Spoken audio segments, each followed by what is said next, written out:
Bonjour à tous, bonjour, bonsoir. Ça dépend à l'heure à laquelle vous regardez cette émission. C'est Temps Mort, ton magazine de basket qui parle de basket et de sa culture. Je suis DJ Flexta. Le seul avec... qu'on en nomme. Vas-y, franchement, si je commence à faire les introductions, attention, parce que... Non, moi, tu sais pourquoi je t'aime. Tu sais pourquoi t'es mon frérot. Tu sais pourquoi on est liés depuis longtemps. Parce que j'aime les hommes de valeur. Les hommes qu'on appelle inflexibles. Donc, DJ Flexta, l'homme, l'unique que vous connaissez, fondateur de Parole Véritable, et désormais... Parlons vrai, parlons véritable. Et désormais, l'homme au cœur de ce projet, Temps Mort, voilà. Monsieur, vous êtes présent, j'aimerais qu'on l'applaudisse, s'il vous plaît. Voilà. Merci. Mais on a des invités quand même plutôt sympathiques ce soir. Exactement, mais attendez. On a mon frère d'une autre mère. L'homme que l'on nomme, le meilleur shooter que je connaisse. Le seul qui connaisse. Mon Steph Curry à moi. Voilà, mais ça... Il l'a vu sur le plus grand d'à côté. Exactement. C'est Ce n'est pas un roi, c'est un tsar, c'est Angelo Tsagarakis. Homme de médias, grande carrière, philanthrope, homme de cœur. Ah, merci. Shout out le chairman. Comment vas-tu? Ça va très bien. Franchement, j'ai eu quelques jours là un peu compliqués. Ouais. Voilà, j'étais cloué au lit, 39 de fièvre, le fiston malade, femme également, mais voilà. 39 de fièvre comme les 39 mois que t'avais mis contre... Enfin bref.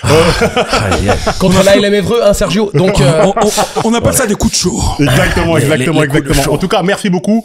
C'est le deuxième épisode. Merci beaucoup d'avoir regardé le premier, pour les retours, pour les échanges qu'on a pu avoir avec certains d'entre vous. Oh non, c'est le début de l'aventure. Ouais. Vous allez voir. Vous avez pu voir le premier épisode de prolongation.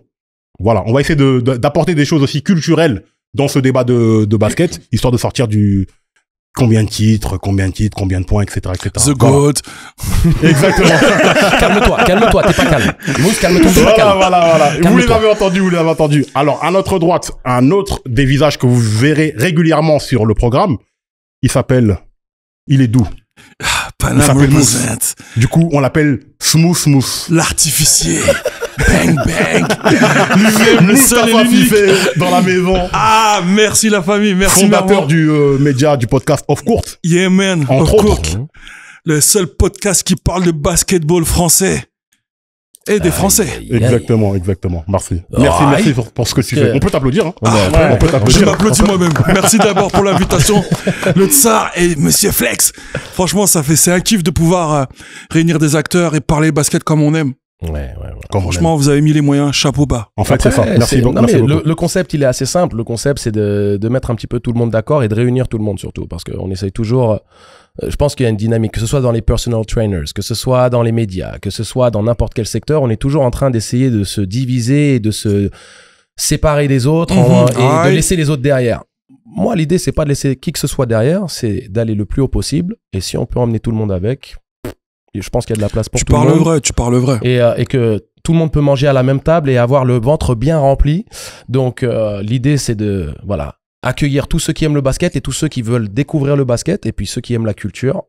Je pense qu'il y a un bon alliage de tout ça, que ce soit avec les invités qu'on a et que ce soit avec la philosophie qu'on met dans le projet. Donc, franchement, déjà, merci beaucoup, hein, parce qu'on ne le dit pas assez, mais pour une première semaine, le love est réel. Donc, ça vient vraiment réchauffer le cœur, là. Et puis nous, ça nous motive aussi pour vous donner encore plus. Donc... Faisons les choses en avance. Nous ne sommes pas seuls, évidemment. Vous l'avez vu à notre gauche. Clic. C'est un homme qui est un observateur du basketball. Mais il n'est pas qu'observateur, il est aussi restituteur d'images. Ce monsieur est un photographe connu et reconnu. Sur les terrains du basket, il connaît tous les joueurs, c'est le photographe préféré de ton joueur préféré. Voilà. Mais c'est aussi le photographe préféré de ton photographe préféré. Attention, ça va le dire à tous les photographes, du coup. Mais y a pas de souci. Écoutez, on aime ça. C'est un homme de valeur, un homme de cœur, lui aussi. Il y a que du love ici. Il y a que du love. Un passionné de basket, Olivier d'Almeida, aka Au Shoot. Yes, merci beaucoup pour l'accueil. Rapproche le micro, s'il te plaît. Oh, pardon. Ah, c'est ça, tu vois. J'ai pas les coachs. Formation professionnelle, les anciens rappeurs, tout ça. Non, j'ai l'habitude d'être toujours derrière les choses, tu vois. Pas devant, tu vois, Oh, pause. Non, t'as laissé. Hey, yo. Derrière l'objectif, tu vois. Non, bien sûr, bien sûr. Tu as raison. On va parler de Betclic Elite, mais on va pas parler juste dans Betclic Elite dans son intégralité. On va parler de Betclic Elite sur un sujet qui nous tient à cœur, à Mousse et à moi. Ah, On va parler d'un des coachs que nous affectionnons le plus, qui mérite le plus d'être mis en valeur à l'heure actuelle, peut-être avec aussi le coach de Cholet, qui sera donc Guillaume Vizade. De surcroît, nous parlerons du parcours de Le Mans, qui fait quand même une saison assez exceptionnelle à l'heure actuelle, surtout dans un projet de reconstruction. Donc, on va s'attarder un petit peu là-dessus. Ensuite, quel sera le deuxième thème, monsieur? Ensuite, on enchaîne avec l'Euroleague. On va faire un petit bilan à date. Il y a eu quelques petites escarmouches. On va dire qu'on va couvrir les deux. Voilà. D'un grand volet, parce que l'Euroleague, on va simplement mettre en avant ce qui se passe au niveau de Monaco et de Paris. Exactement. Mais sans s'attarder trop dessus. Parce vous imaginez bien qu'on fait sachant que c'est le sprint final avant les playoffs et les play-in. Sachant que c'est le sprint final avant les playoffs et les play-in. Donc, un petit récap tout simple, histoire d'un petit récap efficace. Exactement. On aime ça. Ensuite, NBA avec... gros dossier d'ailleurs. Gros dossier. Vous avez vu la casquette, je me suis un petit peu trahi. Il n'y a jamais rien au hasard. Non, jamais. Il n'y a pas de hasard, il n'y a que Eden Hazard, comme on dit. Pourquoi on parle pas de Cleveland, en fait? Pourquoi on parle pas de Cleveland? Bonne question. Et de OKC. C'est qui ça, Ensuite, un petit focus sur Jimmy Butler et avec une petite question sympa à la clé sur est-ce qu'il vient pas de offrir une victoire une finale de conférence aux Warriors? Est-ce que ça garantirait une finale de conférence pour les Warriors? Il y a thème là, il y a thème. Il y a débat. Je sais pas si t'aimes, mais il y a thème. Non, je suis chaud ce soir. Je vous ai dit, 39 de fièvre, ça découle partout. Apporte des glaçons, apporte des glaçons. Va chercher les glaces. Ok. Ah ouais, Les gars, si on est... Vous êtes pas vifs, les gars. Donc si on commence, on va pas s'arrêter. On fait les choses ou on les fait pas? On a invité calmement, on avance. Deux escrocs, on va faire les choses. Invité.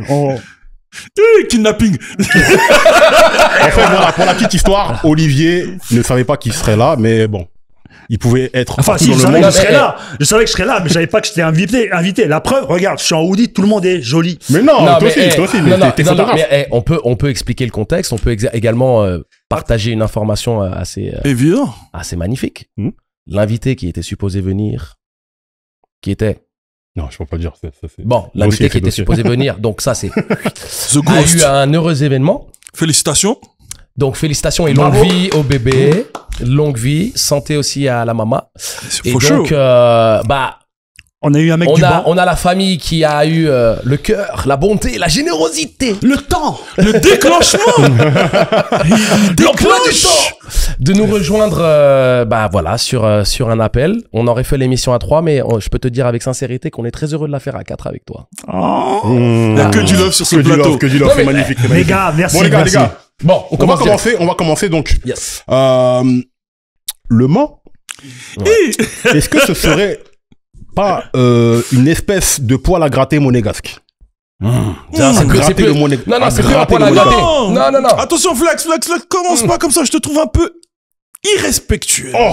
De résumer ça uniquement qu'à Monaco.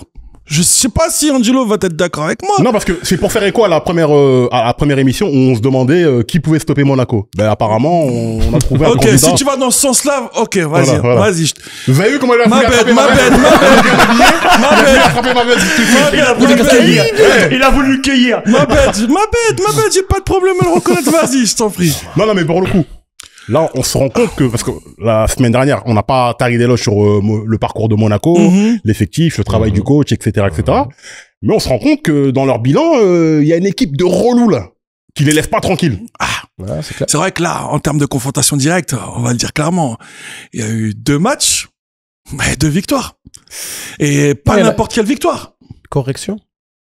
Il y a eu 3 matchs. Ah oui, 3 matchs. 3 victoires. 3 victoires. Victoire en championnat. Victoire en finale de Leaders Cup et victoire en demi-finale de Coupe de France. Par contre, alors là, j'ai hâte d'entendre ce que tu as à dire là-dessus, Mousse. Pour moi, cette victoire en demi-finale de Coupe de France, elle est quasiment illogique. Elle est quasiment illogique parce qu'on est en train de parler d'une équipe de Monaco qui fait un match, pour moi, quasi exceptionnel. 115 d'évaluation collective, 28 passes décisives, seulement 6 ballons perdus. Clairement. Une adresse à 3 points exceptionnelle. La seule différence sur un score qui se joue à 102,99, c'est 3 lancers francs de plus marqués par l'équipe du Mans. Non, mais attention. Tu as 28 fautes provoquées pour Monaco contre 22 pour Le Mans. Je veux dire qu'au niveau statistique, tout allait dans le sens des Monégasques. Et on peut pas dire que Monaco ne joue pas un super match. Bien sûr. On peut pas dire, bon, bah oui, mais vous comprenez, ils sont fatigués. Donc, Le Mans les a attrapés au tournant d'un moment de fatigue, un petit coup dans les jambes, là. Et non, Le Mans a fait un super match. Dans la lignée de cette finale de Leaders Cup, mais à un moment donné, j'ai presque envie de dire que ça ressemble à une sorte d'anomalie. Mais quand tu fais les choses une fois, tu peux parler d'anomalie. Mais là, c'est la troisième. Donc c'est pour ça que la conversation a lieu, parce qu'on est en train de se dire, mais exploit sur exploit, oui, mais à un moment donné, quand est-ce que c'est une exploit confirmation? C'est la caractéristique de Monaco. C'est une occurrence. Quand c'est 2 fois, c'est une coïncidence. Quand c'est 3 fois, c'est une récurrence. Sachant que on a le Black Bernard Pivot avec non mais sachant que Le Mans a également battu Paris en championnat, donc il y a quelque chose. Il y a un bilan. Cette équipe du Mans qui commence la saison avec 5 victoires et 6 défaites. La mise en route avec coach Vizad, nouveau système, des jeunes joueurs. Nouvel effectif, championnat très dense. Et puis derrière, 7 victoires sur les 10 derniers matchs. Bon, défaite hier soir sur un game winner à Dijon. Dijon qui est une des équipes que je vois comme étant playoffable et qui... c'est une anomalie pour Dijon cette année, leur bilan à domicile, sachant qu'ils ont un très bon bilan à l'extérieur, mais c'est une équipe très coriace. Il y a pas mal d'onnes et puis surtout, on en parlait en coulisses, très très mauvais pourcentage au tir. Le Mans qui au final fait une contre-performance potentiellement. Donc on se dit, ok, bilan 6e place, un trophée, potentiel 2e trophée avec cette finale de Coupe de France contre Paris. Est-ce qu'on n'a pas une sorte de cheval de Troie dans le championnat à vraiment considérer pour un dernier carré, par exemple? Vraiment un poil à gratter. Un relou qui veut pas se laisser mourir. Le pou, là, où tu mets des shampoings, les shampoings, ils veulent pas canner. Ils veulent pas canner. Bon, en termes de bout, je pense que c'est bon. On est à l'abri. On est à l'abri de ça. On est plutôt à l'abri. On est à l'abri. Non, mais Angelo, je sais pas, ton introduction, elle pointe énormément de choses et tu dis que des vérités. Moi, j'ai envie de te dire aujourd'hui, les chiffres ne mentent pas pour l'instant. Tu vois, les chiffres ne mentent pas. Et j'aimerais rebondir par contre sur la stat avec le début de championnat. Il y a une grosse suspension de William Narras. Oui, c'est vrai. Qui joue énormément sur ça aussi, sur le nombre de défaites. Sachant qu'en face de nous, on a quand même une équipe qui est dans le top 3 des rebonds off. Et pourtant, il ne tourne pas avec beaucoup d'intérieur. C'est une équipe qui joue avec du rythme, avec une philosophie qui ressemble à Guillaume Vizad, avec beaucoup de rythme et d'activité.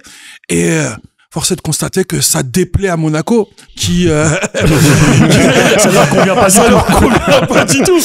Et pour revenir un peu à tout ce qui est mis en place, on va s'attarder un peu à ce que tu as dit sur Guillaume Vizad, qui est aujourd'hui pour moi le coach tendance du moment de ce championnat-là, qui se renouvelle au fur et à mesure avec de nouveaux joueurs, de jeunes joueurs sur lesquels il s'appuie énormément.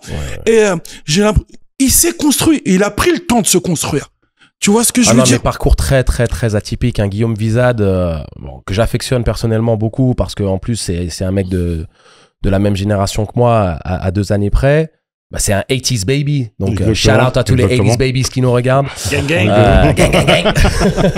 Mais pour moi, ce qui est vraiment intéressant dans le parcours de Guillaume, c'est que, alors on peut parler par exemple d'un Eric Spoelstra qui commence dans la salle de film, montage vidéo, les heures sombres. Exactement. Et je pense qu'en fait, Guillaume a eu beaucoup d'heures sombres aussi. Il s'est formé dans l'ombre, il s'est formé et il commence en assistant coach du côté de Châles, en NF2. LF2. Derrière, il va bifurquer sur de la N1, mais quelque part, pas vraiment dans un projet qui était calculé. Il récupère une équipe qui est en grande difficulté. Il remplace Régis Racine. Exactement. Chez lui, du côté de Clermont, la descente est inévitable. Il fait du mieux qu'il peut. Derrière, il part coacher une N3 qu'il fait monter en N2. Il reste sur de la N2. Puis derrière, il repasse directeur de centre de formation du côté de Vichy. Donc, il reste dans son périmètre. Mais il fait pas un parcours, tu sais... assistant coach académique, pro A, pleine de lumière où on te dit. assistant coach pendant de nombreuses années, et puis maintenant c'est la suite où il prend une équipe de Pro B. On peut pas dire que son chemin est tracé. Ah tu non, vois. pas du tout. Pas du tout. T'es rentré, on sait qu'on te met là, ta feuille de route est déjà tracée. Lui, rien n'est tracé. Il se construit. Il s'est construit. Et là, ce que tu racontes, c'est exactement ça. Il passe par des chemins De traverse. des traverses, des tranchées carrément, tu vois ce que je veux dire? Où le mec, tu te dis, aujourd'hui, mais waouh, ce qu'il a fait là, il le vole pas. Non. Il le vole pas. Mais il récupère encore une équipe en perdition, hein, puisque la JAV, au moment où il reprend, parce qu'il est directeur du centre de formation, il reprend la JAV, qui est un club pour lequel j'ai joué, en plus lors de la première année de la fusion entre Vichy et Clermont, et il reprend le club l'année on fera d'après. pas un big up pour les de couleurs mon de départ. la Jave à l'époque. Hein. Le Non, vert- mais j'ai jamais validé, le mais ça c'est vert pas d'herbe, grave. le vert Les logos d'ailleurs. Bon, on peut le dire aujourd'hui, hein, ça fait 10 ans. Donc voilà, il faut le dire. Je sais pas, vous auriez pu faire appel à DJ Flexstar, qui est en plus graphiste. Il vous aurait fait un boulot, mais Les petits oignons. les petits oignons, voilà. Mais par contre, ce qui se passe, c'est que il permet à l'équipe de se maintenir. Ouais. Il est maintenu l'année d'après, et il a quelques années, je pense, où il est en train de trouver sa formule. Il est en train d'expérimenter un peu. Il est plutôt sur une équipe avec une moyenne d'âge de 30 ans. Il a encore pas mal de vétérans. Des vétérans confirmés. Des vétérans confirmés qui ont des contrats et puis qui ont aussi un statut. Non, Et puis au fur et à mesure, je pense qu'aussi avec les limites du budget qui est toujours en dégringolade au niveau de la structure du club, Le Covid, il se dit, ok, Covid lui, qui c'est un met son nez formateur. dedans. Covid, puis c'est un formateur à cœur, et il se dit, les amis, venez, on fait un projet jeune. Faites-moi confiance. Non seulement on va pas mettre le club en danger, mais je pense qu'on peut accomplir sportivement quelque chose de cohérent. Et ça coûte pas cher. Et ça vous coûtera pas cher. Ah, l'argent, le nerf de la guerre. Et puis, en plus, au niveau du projet identitaire, c'est facile pour une communauté, pour un club, pour des fans De s'identifier. Eh, ces petits jeunes-là. Oui, bien sûr. Vous vous souvenez les Cardiac Kids de Levallois? On en parle encore 20 ans après. Clairement. Bah, ce qui s'est passé du côté de Vichy, c'est un petit peu ça. Avec les Noah Penda, avec les Ilias Kamardine, avec les Assemian Moularé. On parle de jeunes de moins de 21 ans. Léopold Delaunay. Léopold Delaunay, On juste peut avant. revenir avant, Yvan Ouais. Février. Bien sûr, bien On sûr, peut, bien sûr. Samir Gebkom, pardon. Ouais. Tu vois, Ouais. tous ces jeunes-là qui se sont Mamadou Guissé. Mamadou Guissé. Ouais. Tous ces jeunes-là qui se sont retrouvés à prendre le lead d'une équipe Pro B, à qui on n'aurait pas proposé, à qui on aurait donné quelques minutes auparavant ou dans n'importe quel club. Ah non. Ces joueurs-là ont été des fers de lance de l'équipe pro. Et puis surtout, c'est monté, C'est dingue, hein. monté crescendo, Flexstar. On est en train de parler d'une équipe qui, ok, bataillait pour les playoffs. Dur. Intègre les playoffs. Intègre le top 4. L'année dernière, deuxième du championnat, 2 victoires de La Rochelle qui a été exceptionnelle. Saison de malade, hein. Saison de malade. Deuxième du championnat, vainqueur de la Leaders Cup à la maison. Enfin, à la maison. Vainqueur de la Leaders Cup. Avec un scénario de malade, parce qu'encore à 30 secondes, ils sont derrière, hein. Ils sont derrière. Pour nous, le match est plié. Demi-finale de Coupe Mais- de France où ils perdent de 5 points alors qu'ils ont mené lors du match à la maison contre Dijon. Incroyable. Le hasard, ça n'existe pas à un moment, hein. Non, il n'y a pas de hasard, mais est-ce que l'image, au final, ne ressemble pas au coach? Bien sûr. Ah, bien sûr. Bien sûr. Ça, aujourd'hui, tout ce qu'on a pu énumérer, tu peux pas dire que ça ressemble pas au coach. C'est lui, l'architecte. Mais même C'est lui en termes de, l'architecte. je veux dire en termes de mentalité, parce que pas en termes de Mais c'est style son de basket mindset. et tout. Au vu de son parcours, il a toujours fait avec des bouts de ficelle. Ouais, c'est un underdog. Ah, voilà, en fait, il pense pas forcément qu'à ses résultats. Il pense aussi à la stabilité de l'institution. C'est là où il y a son importance. La stabilité de l'institution qui va pouvoir valider tes projets collectifs, c'est-à-dire de l'équipe première. S'il pense à la stabilité de l'institution, mais quel GM va te dire non, fais pas ça? Ouais, bien sûr. Non, Non, mais évidemment. parce qu'il y a quelque chose que je pense va vous parler à tous, c'est que c'est un homme très sûr de son basket, très sûr de sa philosophie de jeu, très sûr de la vision qu'il a du basket et du jeu qu'il a envie de produire. Mais par contre, il n'oublie pas l'humilité qui doit être associée à la cohérence de ce qu'il essaye d'enseigner les autres. D'accord. C'est-à-dire que quand tu vois le projet jeune, où tu dois, surtout dans la génération actuelle, hein, tu parles de gamins à qui tout est donné, Ouais. de gamins TikTok, etc., qui ont accès à tout, à qui on monte, non mais à Non, qui parce on que monte la ça- tête. Vous savez les gars, quand même, les gamins d'aujourd'hui, ils ont l'impression que ils ont beaucoup plus de qualité qu'ils n'en ont vraiment. Tout ça parce que on va leur monter 2-3 highlights Va y avoir les réactions sur les réseaux Parce qu'ils sociaux. font des shootings photos avec Olivier D'Almeida. En avec plus, Oshun. Olivier, Exactement. tu es responsable, Olivier. Tu es responsable. Guilty. Donc déjà, je suis un invité surprise, mais en plus, je viens ici pour me faire terminer. Non, pas du tout, pas du Ils tout. ont tous des cravates, ils sont tous en costume. Je vais mettre une cravate. On va faire ça à l'entracte. Mais pour le coup, tu côtoies beaucoup de ces joueurs-là. Parce Ouais. que tu parcours Non, les beaucoup, terrains. beaucoup de ces joueurs-là sont en mode highlight et tout ça. Et je veux pas leur enlever le crédit de leur talent. Non, Bien non, sûr. rien à voir. Ok. Bien sûr. C'est la mentalité Voilà, dont on parce parle. que c'est ça. C'est Ouais. une mentalité où tout leur est déjà acquis, donné, pardon. Et c'est vrai que c'est plus facile pour eux. Ils ont plus d'exposition. Avant, un Plus mec d'accès aux informations aussi. aussi. Mm. Et Même les à avancées une époque, technologiques. il y Bien a, sûr, il y a c'est seulement dingue. 20 ans, mais enfin 20 ans, 15 ans, mais en fait, il y avait des tas de joueurs talentueux qui passaient entre les gouttes quand en fait, on les voyait pas. Ils avaient pas maintenant tout le monde, on les voit tous. Donc pour eux, c'est facile. En fait, par exemple, même la NBA maintenant, c'est même pas devenu un rêve, c'est devenu un objectif maintenant. Ouais. Tu vois, Toi, tout c'est est accessible, c'est accessible. Tu traverses la rue, tu vois Ouais. NBA. Mais la transmission de l'information et la pédagogie associée à cette transmission, elle est totalement différente aujourd'hui. Et donc, et c'est là où je pense que Guillaume a vraiment se démarque tout simplement. C'est qu'il arrive, je pense, à avoir un discours qui soit aussi cohérent pour les vétérans. Et je peux en attester parce que j'ai quand même T'as un fréquenté lien très spécial avec Charles-Henri Bronchard qui lui était encore présent. Big up Charles-Henri. Bah, big up parce que meilleur rebondeur et marqueur de l'histoire de la Pro B. Hein. Exactement. Donc, Rien que ça, tu vois. Voilà. Figure Donc, emblématique de la Jave, hein. grand Une monsieur. figure emblématique qui a fait de nombreuses années. Donc il était présent donc en fin de cycle en tant que joueur et il a et donc sur son début lui de carrière en tant que coach et aussi assistant de Guillaume Wizat sur ces 2 dernières années. D'accord. Et donc il a pu en attester. Donc moi entre les témoignages de ceux qui sont passés sous les ordres de Guillaume, ceux qui le côtoient et de la connaissance que j'ai de l'homme et de les l'interaction résultats que j'ai. qu'il a aujourd'hui. Et moi, en plus, en tant que qu'analyste, consultant qui observe la ligue et ce qui se passe, chapeau. Et en coulisses, pour moi, c'est... Alors, je veux vraiment pas jinxer le truc. Au contraire, je veux être un oiseau de bon augure. Mais ne soyez pas étonnés si, dans la prochaine décennie, vous voyez Guillaume Wizat, coach de l'équipe de France. Oh là, tout de suite, ok. Non, mais, moi, je me fie à ton jugement. Je sais je que dis, ne je me bégayez pas le jour où... Il connaît déjà la fédération vu qu'il est champion U20 déjà. Avec les jeunes. Double champion U20. Double champion U20. Donc, ouais, il connaît déjà un peu les coulisses. Donc, Soit, mais tu sais quoi, parfois, c'est pas suffisant. Parfois, le fait de connaître les coulisses, c'est pas suffisant. Faut quand même avoir ce petit truc qui soit suffisamment pertinent et qui séduise. C'est là où on va arriver où moi, personnellement, comme pas mal de consultants sur pas mal de médias, on s'est permis d'avancer son nom sur la reprise de l'équipe de France avant la nomination de Fotou. On va me dire, Mousse, doucement, il sort de Pro B. Oui, en effet, il n'y a pas de problème sur ça. Mais on arrive à une période charnière en équipe de France où on avançait un discours où on allait se retrouver avec beaucoup de jeunes. Exactement. Aujourd'hui, Il y a un Guillaume renouveau Wizat vraiment au niveau de l'effectif. connaît ce public-là. Il connaît ce public-là et il a la communication et les codes avec ce public-là. Tu as C'est- entièrement raison, Mousse. Mais je veux juste que tu complètes ton approche et ton analyse de la chose. Il te manque juste le dernier élément qu'il est en train d'acquérir. Bien sûr. Et c'est là où Le très haut niveau. le très haut niveau. Et qui est absolument nécessaire pour pouvoir exister dans les sphères de l'équipe de France. Mais je pour être suis respecté aussi, totalement- Mais non, je mais suis totalement tu d'accord parles de avec Jeux toi. Olympiques, de championnats d'Europe, hein, tu parles de ces compétitions-là où c'est des joueurs NBA, c'est les mecs d'Euroleague, c'est les meilleurs du monde entier. La gestion de ce genre de compétition reste tout de même différente. Il en a les capacités intrinsèques, Mhm. mais il doit continuer sa formation. Bien il est sûr. en bon chemin.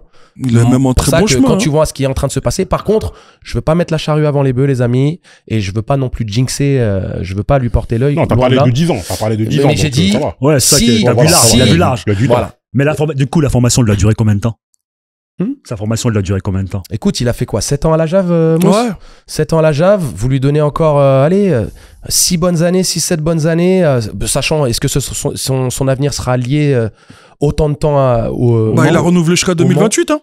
Oui, mais 2028, c'est 3 ans. Donc, derrière, est-ce qu'il re-signe? Est-ce qu'il fait... Après, je pense aussi que tout va dépendre des sphères qu'atteint Le Mans. Est-ce que Le Mans arrive à s'installer dans le top 4 durablement, continuer à grappiller des trophées? Derrière, c'est plus les C'est- équipes de ouais, Betclic qui la vont lui vérité frapper à ça. d'aujourd'hui sera C'est une clair, c'est clair. Et- La vérité et- d'aujourd'hui, c'est jeune, c'est- donc, Combien de c'est coachs bien. français sont capables de s'exporter? Pour l'instant, il n'y en a eu aucun. Si, Greg Beugnot. Alors, T'as mentionné Greg Beugnot. Ok. C'était il y a combien de temps? Non, de mais plus, sur combien d'années? C'est vraiment sur de l'ironie quand je. Ouais, non. Non, mais ouais, mais tu sais quoi, attends. Mais il faut. C'est un trait. Shout-out Greg Beugnot. C'est un trait de l'histoire du basketball français. Et c'est peut-être une problématique du coaching français aujourd'hui. On est entièrement d'accord, c'est pour ça que je demande le temps mort. Ah, c'est pas lui qui va dire le contraire. Tu vois, par exemple, il y a au niveau culturel, et je peux en parler, parce que je suis moitié grec, et donc mon lien avec la Grèce et l'environnement basket de la Grèce est très profond. Donc, les techniciens grecs ont une qualité reconnue en Europe, recherchée, et donc on va avoir des techniciens grecs quatre coins de l'Europe. On en a en Espagne, on en a en Italie, on en a au Qatar, on en a eu en France. On en a eu en France. Et les techniciens français qui sont, je pense, équipés pour s'exporter sont pas très nombreux. Mais il y a peut-être une nouvelle génération qui arrive. Oui. Et complètement. Cette nouvelle génération, avec en tête de gondole, Guillaume Wizard. Pour ça que je vous dis, c'est même pas sûr que son avenir soit écrit sur la prochaine décennie en France. Ça m'étonnerait pas. Je pense que c'est un des rares. On serait pas surpris, ouais. Qui serait capable. Mais par contre, il le fera pas. Il va pas griller l'étape. Hein. Il ne partira pas tant qu'il a pas le sentiment. Et je veux pas parler pour lui. Hein. C'est son manager. Ouais, ce qu'il a demandé. Tu vois, il va regarder la vidéo, il va dire Angelo. Mais je pense que, en tout cas, c'est le ressenti que j'ai. Hein. Je pense pas qu'il partira tant qu'il a pas le sentiment d'avoir accompli ce qu'il devait faire ici. Ah, clairement.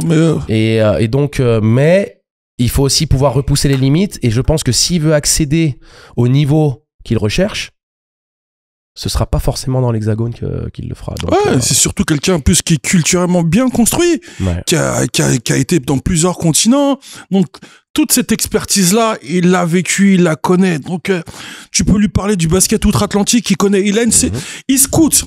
Il regarde, il avale les matchs. Et tu vois, c'est quelqu'un qui est intéressé par tout ça. Au-delà de ça. Mais je le croisais tous les étés à la Summer League. Voilà, au-delà de sa gestion d'homme, qui est, on parlera de sa communication aussi, sa communication qui est au vu de ce que me disent les joueurs, et voilà, tu adhères forcément au discours.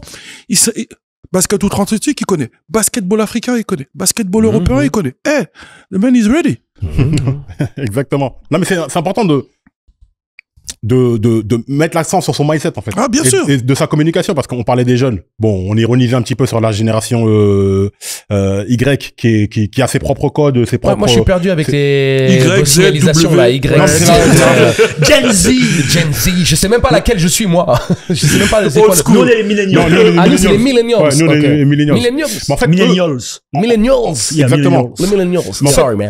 Comme tu le disais, en fait, ils ont leur code, ils ont leur propre monde, ils ont leur propre rythme même de vie, et c'est intéressant d'avoir quelqu'un qui sent ça et qui sait leur parler, parce qu'il y a un discours à leur tenir. Tu sais, on pourrait partir dans un discours de vieux schnock. Ah ouais, les jeunes ils écoutent plus, ils sont ceci, ils sont cela, moi de mon temps, c'est juste que la communication a changé. Ils écoutent les jeunes. Moi je pense que les jeunes ils écoutent, ils sont à l'écoute et tout ça. Voilà, maintenant c'est juste encore une fois les réseaux sociaux qui font que ils ont tellement d'informations, ils ont tellement accès à d'informations qu'ils écoutent d'une oreille un peu, tu vois, voilà, vite fait, mais c'est pas...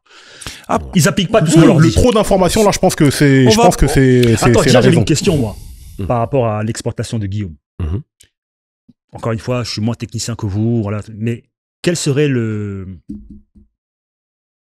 la destination propice vraiment à son exportation, en fait, honnêtement, ouais. Écoute, c'est pas un Quel pays en fait, je sais pas. Non, c'est pas une histoire de pays particulièrement, même si dans l'absolu, je pense qu'il est en capacité de s'adapter culturellement, en tout cas, aux petites subtilités de chaque pays. Le basket italien n'est pas comme le basket grec n'est pas comme le basket espagnol, c'est pas comme le basket turc, c'est pas comme le basket allemand. Il y a des subtilités. On sait que par exemple que le championnat français est un des championnats les plus athlétiques d'Europe. On sait que le championnat grec est un des championnats les plus rugueux. On sait que le championnat espagnol, c'est le basket total. Donc si tu veux, l'italien, ça va être un championnat très proche à celui qu'on a en Pro B. Ça va run and gun, ça va aller dans tous les sens. Et beaucoup sur le scoring et le jeu en première intention. Donc bon, on va avoir des subtilités par rapport à chaque pays. Le truc par rapport à Guillaume, il faut simplement qu'un club l'autorise à être lui-même. Peu importe le championnat. Mais tu sais, viens comme tu es. Voilà, donc on sait qui tu es. Et je vais vous donner un exemple très bête. Le dernier technicien de Paris Basketball, qui vient donc désormais de Memphis. Thomas? Ouais, Lissalo. Thomas Lissalo, qui vient donc de partir à Memphis. Ils l'ont pris en disant on a vu ce que t'as fait, mon grand, là-bas. Viens chez les grands. Et fais ce que tu fais. Non, mais c'est exactement ça. C'est exactement. Sois toi-même, fais ce que tu fais. On n'a pas besoin que tu viennes t'adapter à nous. On veut ta recette. Incorpore-la dans ce qu'on fait. Tu prends Guillaume, peu importe le pays, peu importe le club. On voit ce que t'as fait. C'est ça qu'on veut. Et il réussira. Ah, clairement, regarde, juste en revenant à ce que tu disais auprès des jeunes, on va pas faire de la psychologie. 2 exemples de joueurs. Vraiment, je veux pas parler des Léopold Delaunay, de Penda. Je vais pas te parler. Je vais te parler de 2 joueurs. Yvan Février, Assemian Moulari. Ouais. Yvan Février, pendant quelques années, il s'est perdu un peu dans ses choix. Il a cassé son contrat avec Boulogne-le-Valois. Ouais. Il est parti à Boulazac, ainsi de suite. Il a fait des choix. Il pensait qu'ils étaient bons. Il s'est retrouvé à Vichy. Il s'est relancé. Il s'est relancé pour redevenir un joueur de Betclic confirmé aujourd'hui. On est d'accord pour le dire que Yvan Février est un joueur à part entière en Betclic aujourd'hui. Un joueur solide. Assemian Moulari. Il sort du centre de formation. Pauliste, il sort du centre de formation. Pas de place à Boulogne. Il cherche, il tombe à Vichy. Regardez le joueur de Pro B qu'il est aujourd'hui.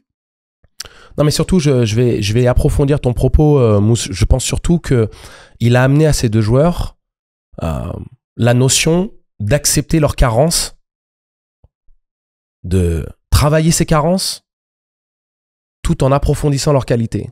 C'est-à-dire, on n'oublie pas quelles sont vos qualités. Yvan Février, t'es shooter, t'es un poste 4 au large, pas de problème. Par contre, baisse les stuffs un petit peu, défends. Tu veux jouer en Betclic? C'est ça que tu veux faire, mon grand? Parce que tu penses que t'es un joueur de Betclic? Défends et ferme-la. Ok, coach. Assemian, mon grand, qualité athlétique. Rien à dire. Y a personne plus rapide que toi, mon garçon. Personne! Tu peux aller d'un côté à l'autre du terrain plus rapidement que n'importe qui. T'as la tête au cercle, tu sais shooter. Par contre, tes choix sont douteux. Mets un petit peu de... T'es pas coach, non? Mets un peu de contrôle. Coach, hein. Mets un petit peu de jugeote dans ce que tu fais et puis tu vas voir. Ça se traduit en sélection nationale de Côte d'Ivoire. Et ça se traduit maintenant. Parce que maintenant, non seulement tu dis c'est un taulier vrai, mais si la JAV, à l'heure actuelle, est une équipe poil à gratter du championnat, c'est grandement grâce à la maturité et à l'agressivité intelligente, appropriée d'Assemian. Et j'ai commenté 4 matchs de la JAV cette année, donc je peux vous le dire, je regarde beaucoup ce qui se passe. La progression, elle est réelle, mais on sait d'où elle vient. Et puis aussi, c'est au crédit de jeunes qui sont à l'écoute, qui sont coachables. Et je pense, je suis d'accord avec toi, c'est pas une histoire d'être un vieux con, c'est une histoire de s'adapter également à la manière d'approcher les gens. Mais il faut aussi que les jeunes aient cette capacité de se dire que le old school a du bon aussi. Bien sûr. Et donc, si tu fais new school et old school, c'est généralement les meilleurs fits, non? C'est bizarre de dire old school. C'est juste une éducation, c'est juste une manière de faire. Pourquoi c'est old school, forcément? Ouais, mais tu sais, malheureusement, c'est le cycle de la vie. On devient l'ancienne école. Parce que tu vois, on est des quarantenaires, et donc derrière, tu vois la jeunesse qui a une nouvelle école, des nouveaux codes. Des nouveaux codes. Et donc, pourquoi je dis, Guillaume les connaît ces codes et il les maîtrise plutôt bien au travers de son dialogue, de son scouting. C'est pour ça que je parle de tendance avec cette révolution qu'il y a dans notre basketball actuel où, je suis désolé, on a beaucoup de vieux. C'est quoi vieux? Non, on est vieux à partir de quel âge? Alors il y a vieux et il y a vieux. Aujourd'hui, pour moi, il y a un top 3 en coach qui connaissent ces codes-là. On t'écoute, on veut ton top 3. Poupée, Pierrick, Mahé. Et Pierrick, c'est un parcours particulier aussi. C'est un parcours particulier, mais c'est pour ça que je dis Mahé, qui a un parcours particulier aussi, et Guillaume. Et le coach de Cholet alors? Le François, t'en penses quoi? Je l'attends. Première année qui drive la première équipe. Allez, répète. Je l'attends. Non, Mousse, il est dans l'observation. Non, mais j'aime beaucoup. Non, mais c'est intéressant parce qu'il y a des nouveaux visages. Il y a des nouveaux visages. C'est-à-dire que c'est en train de changer. Et j'adore. Notre basketball évolue, mais de manière magnifique. Et quand on voit qu'on a pas mal de jeunes joueurs qui deviennent leaders ou qui ont des rôles importants, il faut pas oublier que ça part de la rencontre avec un coach qui les met en évidence. C'est tu vois. toujours ça. Et on en a tendance à l'oublier, ça. On C'est oublie que c'est une rencontre totalement. avec Mais un pour homme revenir à qui te fait Guillaume, progresser. ok, c'est vrai que peut-être je manque un peu d'objectivité de par peut-être ma C'est proximité. totalement pas objectif. tout ça. Comme t'es il pas dirait du tout l'autre. Objectif. D'ailleurs, tu sais Maybe I was wrong. Maybe I'm wrong. But I doubt it. Non, mais on a même plus l'autorisation de dire un mot après ça. C'était Exactement. le point final de ce. Tu rappelles cette rapidement partie. sur le classement, donc Le Mans est 6ème. Derrière, Le Mans est 6ème. Derrière Bourg-en-Bresse. Non, mais Bourg-en-Bresse. Il y a s'il un vous plaît. inside, quelque chose là. Il se passe Déversez quelque votre chose. amour. Déversez votre amour dans les commentaires là parce que l'homme a fait un effort. Il peut récupérer sincère. sa pièce. Exactement. Il s'est pas Pensez à dit une petite cagnotte litchi, tout ça. Non mais, mais- on avait dit qu'on parlerait d'Euroleague. Honnêtement, j'ai vraiment pas envie de m'attarder sur ça. Je vais vous dire Juste pourquoi. rapidement rappeler Non, tu as les le derniers. droit de rappeler, mais pour moi, c'est simplement Monaco, grosse victoire Contre le Fener. contre le Fener qui permet d'envisager le top 4 Donc, une qualification directe pour les playoffs. et l'avantage du terrain. Et l'avantage du terrain. Donc, très bon. Et Paris, Une victoire qui était importante parce que ça se battait concrètement contre Milan. contre Milan, Contre Milan. le Bayern aussi. Le Bayern contre, aussi. De toute façon, toutes les équipes dans cette bulle. qui se collent et qui se retrouvent en play-in, mais avec une égalité avec le premier spot pour une qualification directe pour les playoffs. Ouais. Et donc, non, mais il y a l'avantage du encore terrain. beaucoup en jeu. Disons simplement, nos équipes françaises se portent bien. Bon, l'Asvel, I'm sorry, man. I'm sorry. Ils sont 15e. I'm sorry. I'm sorry, En plus, ça permet aussi de dire un petit rajout sur Pierrick Poupet qui est génération 84. Qui sort de nulle part. Quel grand cru. Quel grand cru 84, c'est vrai. Mais yo, play a hater of the year. Il faut aimer ce vin. Play a hater of the year. Ça donne les années quand même. Non mais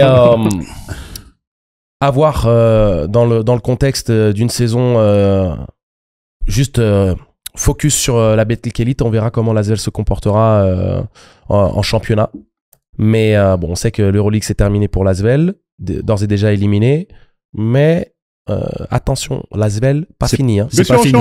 C'est des champions, donc ils vont revenir. Exactement. Allez, Paris. Je tiens à rappeler que l'Asvel au complet, avec des Mba Ndiaye, ça tape Madrid, ça tape du haut de tableau. Et que, mine de rien, la patte poupée est là. Maintenant, ils sont pas aidés par les blessures. Ils sont pas aidés par les blessures et peut-être justement avoir un emploi du temps où la bête blessée puisse penser ses plaies un petit peu. Exactement. La salle du temps. Exactement. Bon, Exactement. Temps mort. Time out. Temps mort. Est-ce qu'on peut parler un petit peu de... Justement. Nous, on va parler de Cleveland, mais la question que j'ai envie de vous poser, messieurs, mais c'est bizarre. Hein. C'est une équipe qui a l'un des meilleurs bilans de la saison. Ils ont fait des séries de victoires incroyables. Deuxième meilleur bilan de la Mais saison. on parle pas plus que ça d'eux. Dédicace à On parle pas Joachim beaucoup de Noah. clés, hein. Joachim Noah, t'es le GOAT. En fait, je pense que il y a un peu de vrai dans ce que tu dis, c'est que I never heard nobody said I'm going to Cleveland vacation. Hey. Joachim Noah avait dit que voilà, il avait jamais entendu personne dire qu'il allait à Cleveland Non, mais en je vacances. Et c'est une équipe qui réalise des performances incroyables. On a pu les voir l'année dernière au NBA Game à Paris contre les Brooklyn Nets avec une performance incroyable de Donovan Mitchell, tout en facilité athlétique, mais le mec il vole au ciel et tout. Mais on parle pas d'eux. Pas plus que ça. On est focus sur Bronny James. Je vais pas relancer Angelo. Toi, mais malheureusement, ne viens pas saccager l'émission. Voilà. Le gars, il lance Non, des sujets comme ça. je suis en train de rassembler tous mes chakras là, les gars. Non. Il faut être en paix. Non, c'est bon. Pourquoi on parle pas de Cleveland? C'est pas sexy, Cleveland. Comme ville. Tell us how you feel. Tell us how you really feel. Non, dis-nous la vérité. Qu'est-ce qui se passe?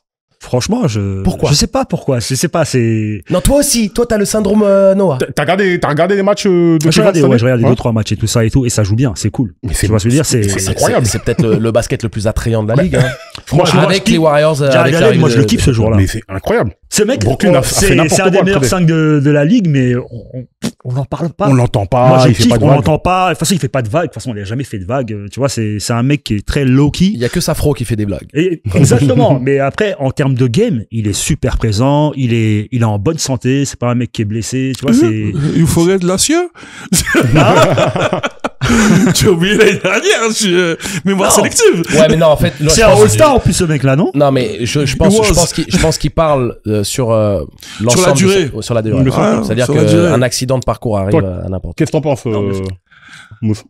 Ah, tu laisses le frère, je pense qu'il a pas fini. Non, pardon. Non, Non, si mais j'avais c'est- terminé. c'est un échange, J'avais hein. terminé, Écoute, mais moi, franchement, je- oui, il y a, moi, moi, je me posais pas la question forcément et tout. Mais c'est vrai que je comprends pas pourquoi on en parle pas alors qu'ils ils ont été Ils premiers, ils ont fait. deuxième meilleur bilan. On a parlé de leur streak, là, de 16 victoires. Non, ils ont commencé Parler, à 17 parler, quelque chose comme ça. Ils ont battu le record Ils ont- de victoires d'affilée. En début de saison. Ils en ont C'était à deux. 15. Hein. Ils en ont deux. Hein. Ils- Ils avaient fait la première grande série au début de À saison. 15, qui a été stoppé par Boston. Mousse, il est content. Le Bostonien, là. Ouais, monsieur, parce qu'il a une referme les narines. Non, parce qu'il a une Calme-toi. faute. Non.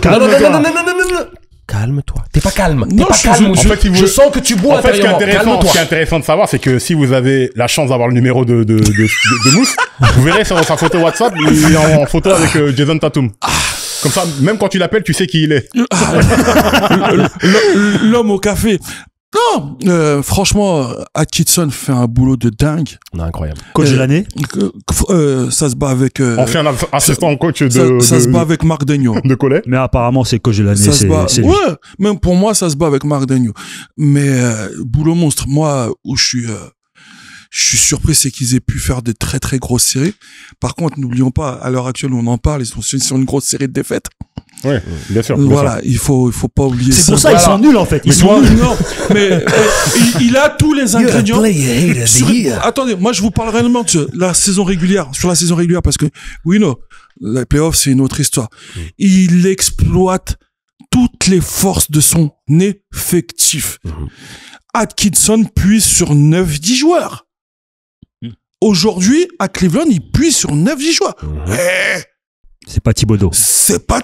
Ah, c'est pas non, tu saigne jusqu'à la molle. Il loue ton keyboard là, la parole véritable. Non, c'est une autre émission. C'est une autre émission. Et en tête de gondole, j'ai jamais vu un joueur aussi en contrôle qu'un Donovan Mitchell. C'est abusé. Mais justement, alors là, je suis ravi. Donovan Mitchell, le seul joueur qui est aussi fort en contrôle que Donovan Mitchell cette année, c'est Shai Gilgeous-Alexander. Exactement. Au niveau du tempo, au niveau du rythme du Gros, match, au niveau de... c'est simple. Donovan Mitchell sort, c'est toute une autre histoire. Mais, je te mens pas. Moi, Oui. bostonien, je vais pas m'amuser à regarder tous les matchs de la saison régulière, je te le clame. Je regarde les games qui comptent. Quand je regarde les confrontations, à un moment, j'arrête de regarder que le score. Je vois ce qui se passe quand Donovan Mitchell rentre et quand Donovan Mitchell sort. Gros, c'est une dinguerie. Le gars, il puise sur le game comme pas possible. Après, on peut parler de Garland, on peut parler de Evan Mobley. Bien sûr. C'est des joueurs, mais de Allen. très gros joueurs. Jarrett Allen, qui a son rôle. C'est un organigramme. Et il est très bien défini. Il est très, très bien défini. C'est une équipe équilibrée. Voilà. Je pense qu'il n'y a pas meilleur terme que dire que c'est une équipe équilibrée et qui connaît ses forces de A à Z et qui fait une saison régulière magnifique. Mais équilibré dans le sens où il y a une superstar, mais elle n'empêche pas les autres de jouer, tu vois ce que je veux dire. Il y a des superstars qui écrasent les autres C'est sur ça joueurs. que je pense que Et Donovan Mitchell, je trouve je pense qu'il que est c'est sur ça plutôt que généreux Donovan à ce niveau-là, Mitchell tu vois. Ouais, mais il y a une travailler. raison pour laquelle il n'empêche pas les autres de jouer. C'est que lui-même n'est pas suffisamment de temps sur le terrain pour empêcher les autres de briller. Amen. Il y a une vrai. gestion au niveau du temps de jeu. Amen. Il y a personne qui a plus de 31 minutes en moyenne sur la saison du côté de Cleveland. On a 6 joueurs qui sont à plus de 12 points de moyenne. On a 8 joueurs à plus de 10 points de moyenne. Donc ça fait que le danger vient de partout et que la manière de jouer également crée ce danger. Où tu n'es pas absolument dépendant de Donovan Mitchell, même si Donovan Mitchell est forcément le joueur qui va Ouais, c'est le slasher. te qui peut, permettre voilà, de il peut faire débloquer les situations la compliquées, différence bien sûr. face aux grosses cylindrées, ou en tout cas d'être en compétition et de rivaliser avec ces grosses cylindrées. On parle de la mauvaise série de défaites actuelles de Cleveland et on sait que Donovan Mitchell a publiquement communiqué le fait qu'il était conscient du rôle qu'il a joué dans cette série de défaites et qu'il prend la responsabilité sur ses épaules. Est-ce qu'il est le seul responsable ? Bien sûr que non. C'est une équipe. Hein. Mais est-ce qu'il est un responsable majeur ? Yeah, Oui. of course. Et- Évidemment. Et donc, pour moi, il n'y a pas forcément d'inquiétude à avoir par rapport à ça, mais je pense que quelque part, cette mauvaise série est un petit peu à l'image du pourquoi on ne parle pas forcément de Cleveland. Parce que je ne pense pas que les gens croient réellement à la capacité de Spider Mitchell d'emmener Cleveland en terre promise. Et je pense que historiquement, il n'a pas non plus démontré une capacité exceptionnelle à faire cette performance telle un Damian Lillard avec Portland qui les a emmenés en finale de conf. En luttant bien, mais bon. En luttant bien, mais peu importe. C'est le fait que si tu dois être héroïque, parce qu'il faut dire que les Portland Trail Blazers qui sont allés en finale de conf sont moins équipés que les Cleveland Cavaliers actuels. C'est clair. Et donc, il faut aussi mettre ça en perspective où on se dit, mais est-ce que peut-être c'est pas lié à l'opinion publique des médias américains de Donovan Mitchell de dire talent, très fort joueur, All-Star, oui, mais est-ce que c'est un vrai gagnant? À la même échelle qu'on disait de Jordan, oui, mais he's a winner. Tu vois ce que je veux dire? Bien sûr. Voilà. Et donc, je pense que peut-être c'est à l'heure actuelle ce flou un peu médiatique. Est-ce qu'on considère vraiment Donovan Mitchell comme une superstar? Shaquille O'Neal dit, yeah, he's a superstar.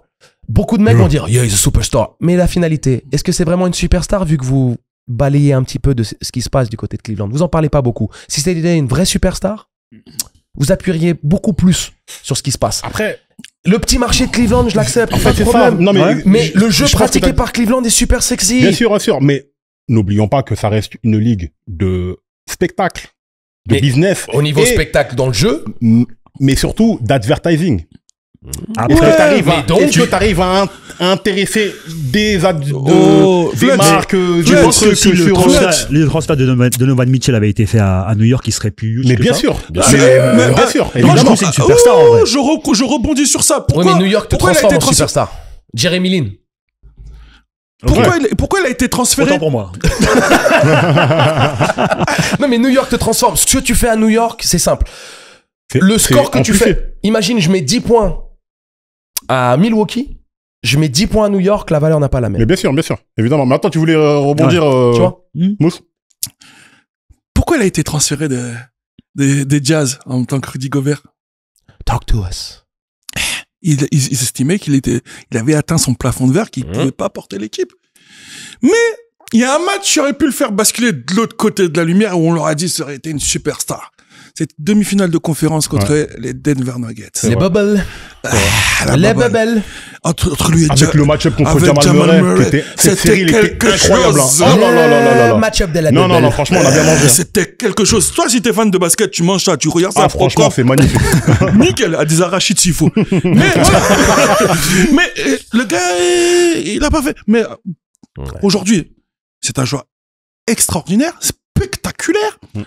Quand il take it to the rack et qu'il monte sur ta poire, là, il y en a beaucoup qui sont pris des faces. Bien sûr. Et c'est de la violence pure. Hein. Bien sûr. Donc voilà. Mais l'inquiétude qu'on a, c'est à quel niveau il peut porter son équipe. Est-ce que c'est gagné? Donc, tu complètes mon propos qu'il y a, je pense, une remise en question profonde et sincère de la réelle capacité de Donovan Mitchell à emmener les Cavs à ce niveau-là. C'est là d'où l'importance de cette saison. Après, moi, ce qui me dérange dans tout ça, c'est toujours la même chose. C'est qu'il y a des joueurs moins talentueux avec des moins bons bilans dont on parle plus. Faut que tu cites. Anthony Edwards. Ouais. Moins talentueux, pas sûr. Moins talentueux? Franchement, non. Moins talentueux. Pour moi, c'est la même chose. Enfin, il est beaucoup plus régulier. La raison pour laquelle toi tu dis moins talentueux, c'est par rapport à la facilité visuelle de voir Donovan Mitchell faire ses moves. Même en termes de pourcentage, en termes de régularité, je trouve que Edwards, c'est en dents de scie. Non. On parle de ces grosses pointes nous méprenons pas. Est-ce qu'on parle des Cavs ou est-ce qu'on parle de Mitchell et de Edwards? C'est vrai. Tu vois, c'est pas la même chose parce que commence à tirer sur Mitchell. Anthony Edwards, on essaie d'en faire un produit marketing. On essaie d'en faire un produit marketing. Tu ramènes de l'or au moulin, là. C'est exactement ce que je dis. On parle des Cavs. Et pourquoi nous ne parlons pas des Cavs? Tu vois? Et c'est deux choses différentes. Et aujourd'hui, si on doit parler des Cavs, c'est concrètement, on se pose la question. Est-ce qu'ils peuvent aller minimum finale de conférence? Donc les gens se disent, est-ce que ça vaut la peine de perdre du temps et de la salive à hyper une équipe qui va nous décevoir? Mais après, est-ce que c'est comme ça que tu dois couvrir un championnat? C'est que tu regardes, les meilleurs, c'est le truc. Sur temps mort, on parle des Cavs. Donc, la Cavs Family, Cavs France, venez un petit follow, venez en commentaire, dites-nous que vous appréciez le fait qu'on donne du love à votre team. Les Pistons, on leur donne toujours du love. Le compte français des Pistons, et les Knicks France. Et les Knicks France aussi, ils sont très actifs. Voilà, les Knicks France sont actifs. Bon, les Celtics, donnez du love à Smooth Mousse. Jusqu'à preuve du contraire. Ah, mais champ. Il peut le dire, c'est le pote de Tatum. Mais attends, vous voulez voir? Non, Laisse-nous tranquille. Et moi, je vous l'annonce. Et on va avoir un autre Français l'année prochaine à Boston. Donne des noms. Vous allez voir, il va revenir à la maison. Ouh, il parle du nounours. Oui, tu parles de l'ours dansant. Tu parles de l'ours dansant. Bon, il parle de l'ours dansant. Mais vraiment, toi, je vais revenir vers toi, Olivier. Toi qui es un homme de médias, donc tu fais des photos, des interviews. D'ailleurs, excellente interview avec notre grand agent national. Et j'aime beaucoup le format. Merci beaucoup, les gars. Shout out. Bouna, pour ceux qui n'auraient pas su de qui on parle de Bouna, Nico, Gershon, on dit pas les noms de famille comme si... Et bien d'autres, mais tu sais que cette portée médiatique, à part aussi par le visuel, faut que ce soit des joueurs aussi qui soient attrayants, qui peuvent vendre au-delà, autre chose que du basket. La dernière fois, je me suis fait taper un peu sur les doigts sur les réseaux sociaux parce que j'ai dit que l'une des raisons, parce qu'on parle français, l'une des raisons pour laquelle Shai était avantagé par rapport à Jokic sur le titre du MVP, c'est aussi parce que il donne plus envie en termes de style, il vend beaucoup plus de choses. Oui. Les gens ont fait semblant de pas comprendre et tout, alors que c'était très clair. Mais tu sais que c'est ce côté médiatique ça joue aussi. Ça joue par rapport à Cleveland.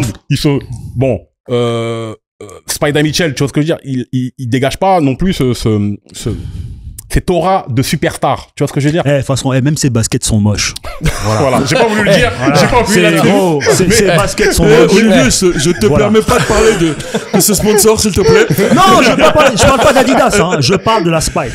Adidas, ses baskets sont chères. Adidas, non, vous aimez bien. Non, j'aime Adidas, y a pas de souci. Mais après, voilà, les baskets, bon, bref. Non, mais... SGA, il est bankable comme gars. Tu vois ce que je veux dire? Il est sexy comme gars. Je veux dire, ça fait bizarre de dire sexy. Comme ça. Non, je pose pas ça. Non, mais il est vendeur. Il est beaucoup plus vendeur. Ça veut dire, on parle d'OKC à cause de SGA. Justement. Ils ont des résultats, mais Cleveland a les mêmes résultats aussi. Ils sont aussi bons. Mais justement, toi qui es un homme de médias, comment tu vois l'aspect marketing de cette équipe des Cavs? Franchement, je le vois pas. Non, mais Joachim Noah sort de ce corps, s'il te plaît. Non, rien à voir. Mais je veux dire que Donovan Mitchell, en fait, il représente l'équipe, il est le visage de l'équipe et tout ça, voilà, mais pas de la même manière que Shea pourrait l'être. Tu vois ce que je veux dire? Ou Bronson avec New York. Voilà, il représente vraiment une équipe, l'âme de l'équipe et toi. Mais après Donovan Mitchell, je sais pas, peut-être qu'on n'a pas envie. Il donne pas envie. Peut-être de la même manière que ses baskets vraiment l'équipe en global. Gros, franchement, j'ai pas vraiment d'avis. Tellement que je calcule. J'ai regardé les matchs parce que, surtout au début de saison, parce que à cause du strike qu'ils avaient fait et tout ça, je dis waouh, ça joue bien, c'est beau et tout. Mais à part ça, j'ai pas envie de savoir ce que Donovan Mitchell fait après quoi. Je le suis pas sur Instagram ou je sais pas quoi. Je veux dire. Est-ce que ça c'est lié? C'est lié, c'est lié au marché en fait. Au marché dans lequel il joue ou c'est lié à la personne? Parce que ça peut, pour moi, c'est pas forcément en corrélation. Écoute, moi je regarde les Spurs à cause de Wemby. Ok, mais Giannis Antetokounmpo, je m'en fous s'il joue à Bucks à cause de Giannis. Je veux dire qu'il y a des choses qui te font regarder une donc équipe. Justement, donc c'est lié au gars en fait. C'est que c'est. Moi, je pense que c'est un peu lié au gars. Après, si tu parles basketement parlant et tout, non, c'est une belle équipe et tout. Comme je t'ai dit, j'aime beaucoup Jared Allen. Tu vois, je veux dire, il y a plein d'individualités qui sont très intéressantes là-dedans et tout. DeAndre Hunter. Mais la ville, ça joue. Mais la ville, ouais, c'est pas. Joachim Noah. Non mais pour clore un peu le sujet Cleveland et puis pour bifurquer un petit peu du côté d'OKC parce que ça mérite, il y a tellement de parallèles à faire avec OKC, on pourra transitionner facilement. C'est un autre paradoxe mais c'est un peu différent. Exactement. Et puis en plus les deux équipes jouent pas de la même manière et ont pas les mêmes enjeux. Même si au final, il y a la même question. C'est-à-dire, est-ce qu'ils sont en capacité, avec OKC, de enfin traverser ce plafond de verre où ils ont déjà atteint un certain niveau? C'est ça qui est bizarre, en fait. Ils ont pratiquement le même bilan, non? OKC est devant. OKC est devant. Mais Et ils sont premiers à l'Est, les Cavs, ou pas? Ouais, premier. Ils sont toujours premiers à l'Est, mais Ouais, on les voit pas comme les prétendants au titre. C'est chelou. Ouais. En fait, c'est ça qui est bizarre, en fait. ça, c'est gros raquettes, en fait. OKC plus quand même. C'est me rappelle OKC beaucoup OKC. plus, ouais. Il me rappelle une équipe à l'Est qui performait, mais même s'ils étaient premiers de l'NBA, on savait que ça allait... Atlanta? Toronto. Toronto, Pendant 3-4 ans d'affilée, ils étaient premiers ou deuxième de l'Est. Mais tu savais qu'en playoff, ils allaient tomber sur LeBron ou je sais pas. Ça allait pas. Tu vois ce que je veux dire. Donc il y avait toujours ce truc. Ils allaient tomber sur LeBron. C'est cool, mais pas LeBron le vrai. Non mais c'est vrai, de toute façon, l'année où les Cavs jouent les Hawks qui ont 4 All-Stars. Orford. Jeff Teague. Le shooter. Cover. Et Kyle Korver, ouais, effectivement. le quatrième. C'est pas le poste 4 qui était à Denver après? Comment il s'appelle? Tu me parles pas de Josh Smith. Non. Le poste 4. Non. C'est quelle année ça? Mais je sais qu'ils en avaient 4. Ils avaient un poste 4 qui est parti ensuite.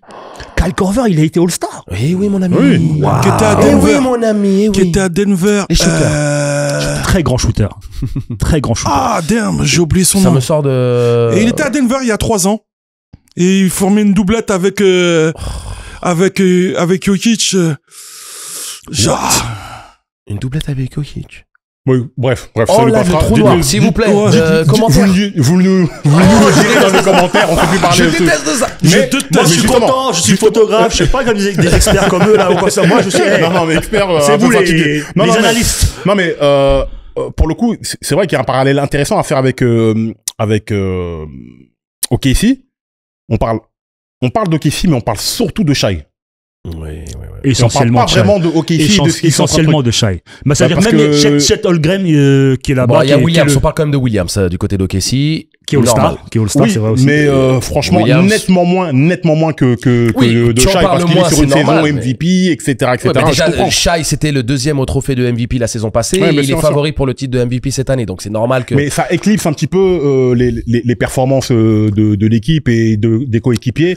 Et le côté un petit peu bankable avec tout ce que je fais, comment je m'habille, tout ça. On peut faire une petite parenthèse sur le côté MVP de Shai. Ce serait pas un peu du MVP de complaisance dans le sens où Jokic aussi, mais franchement le mérite très fort aussi.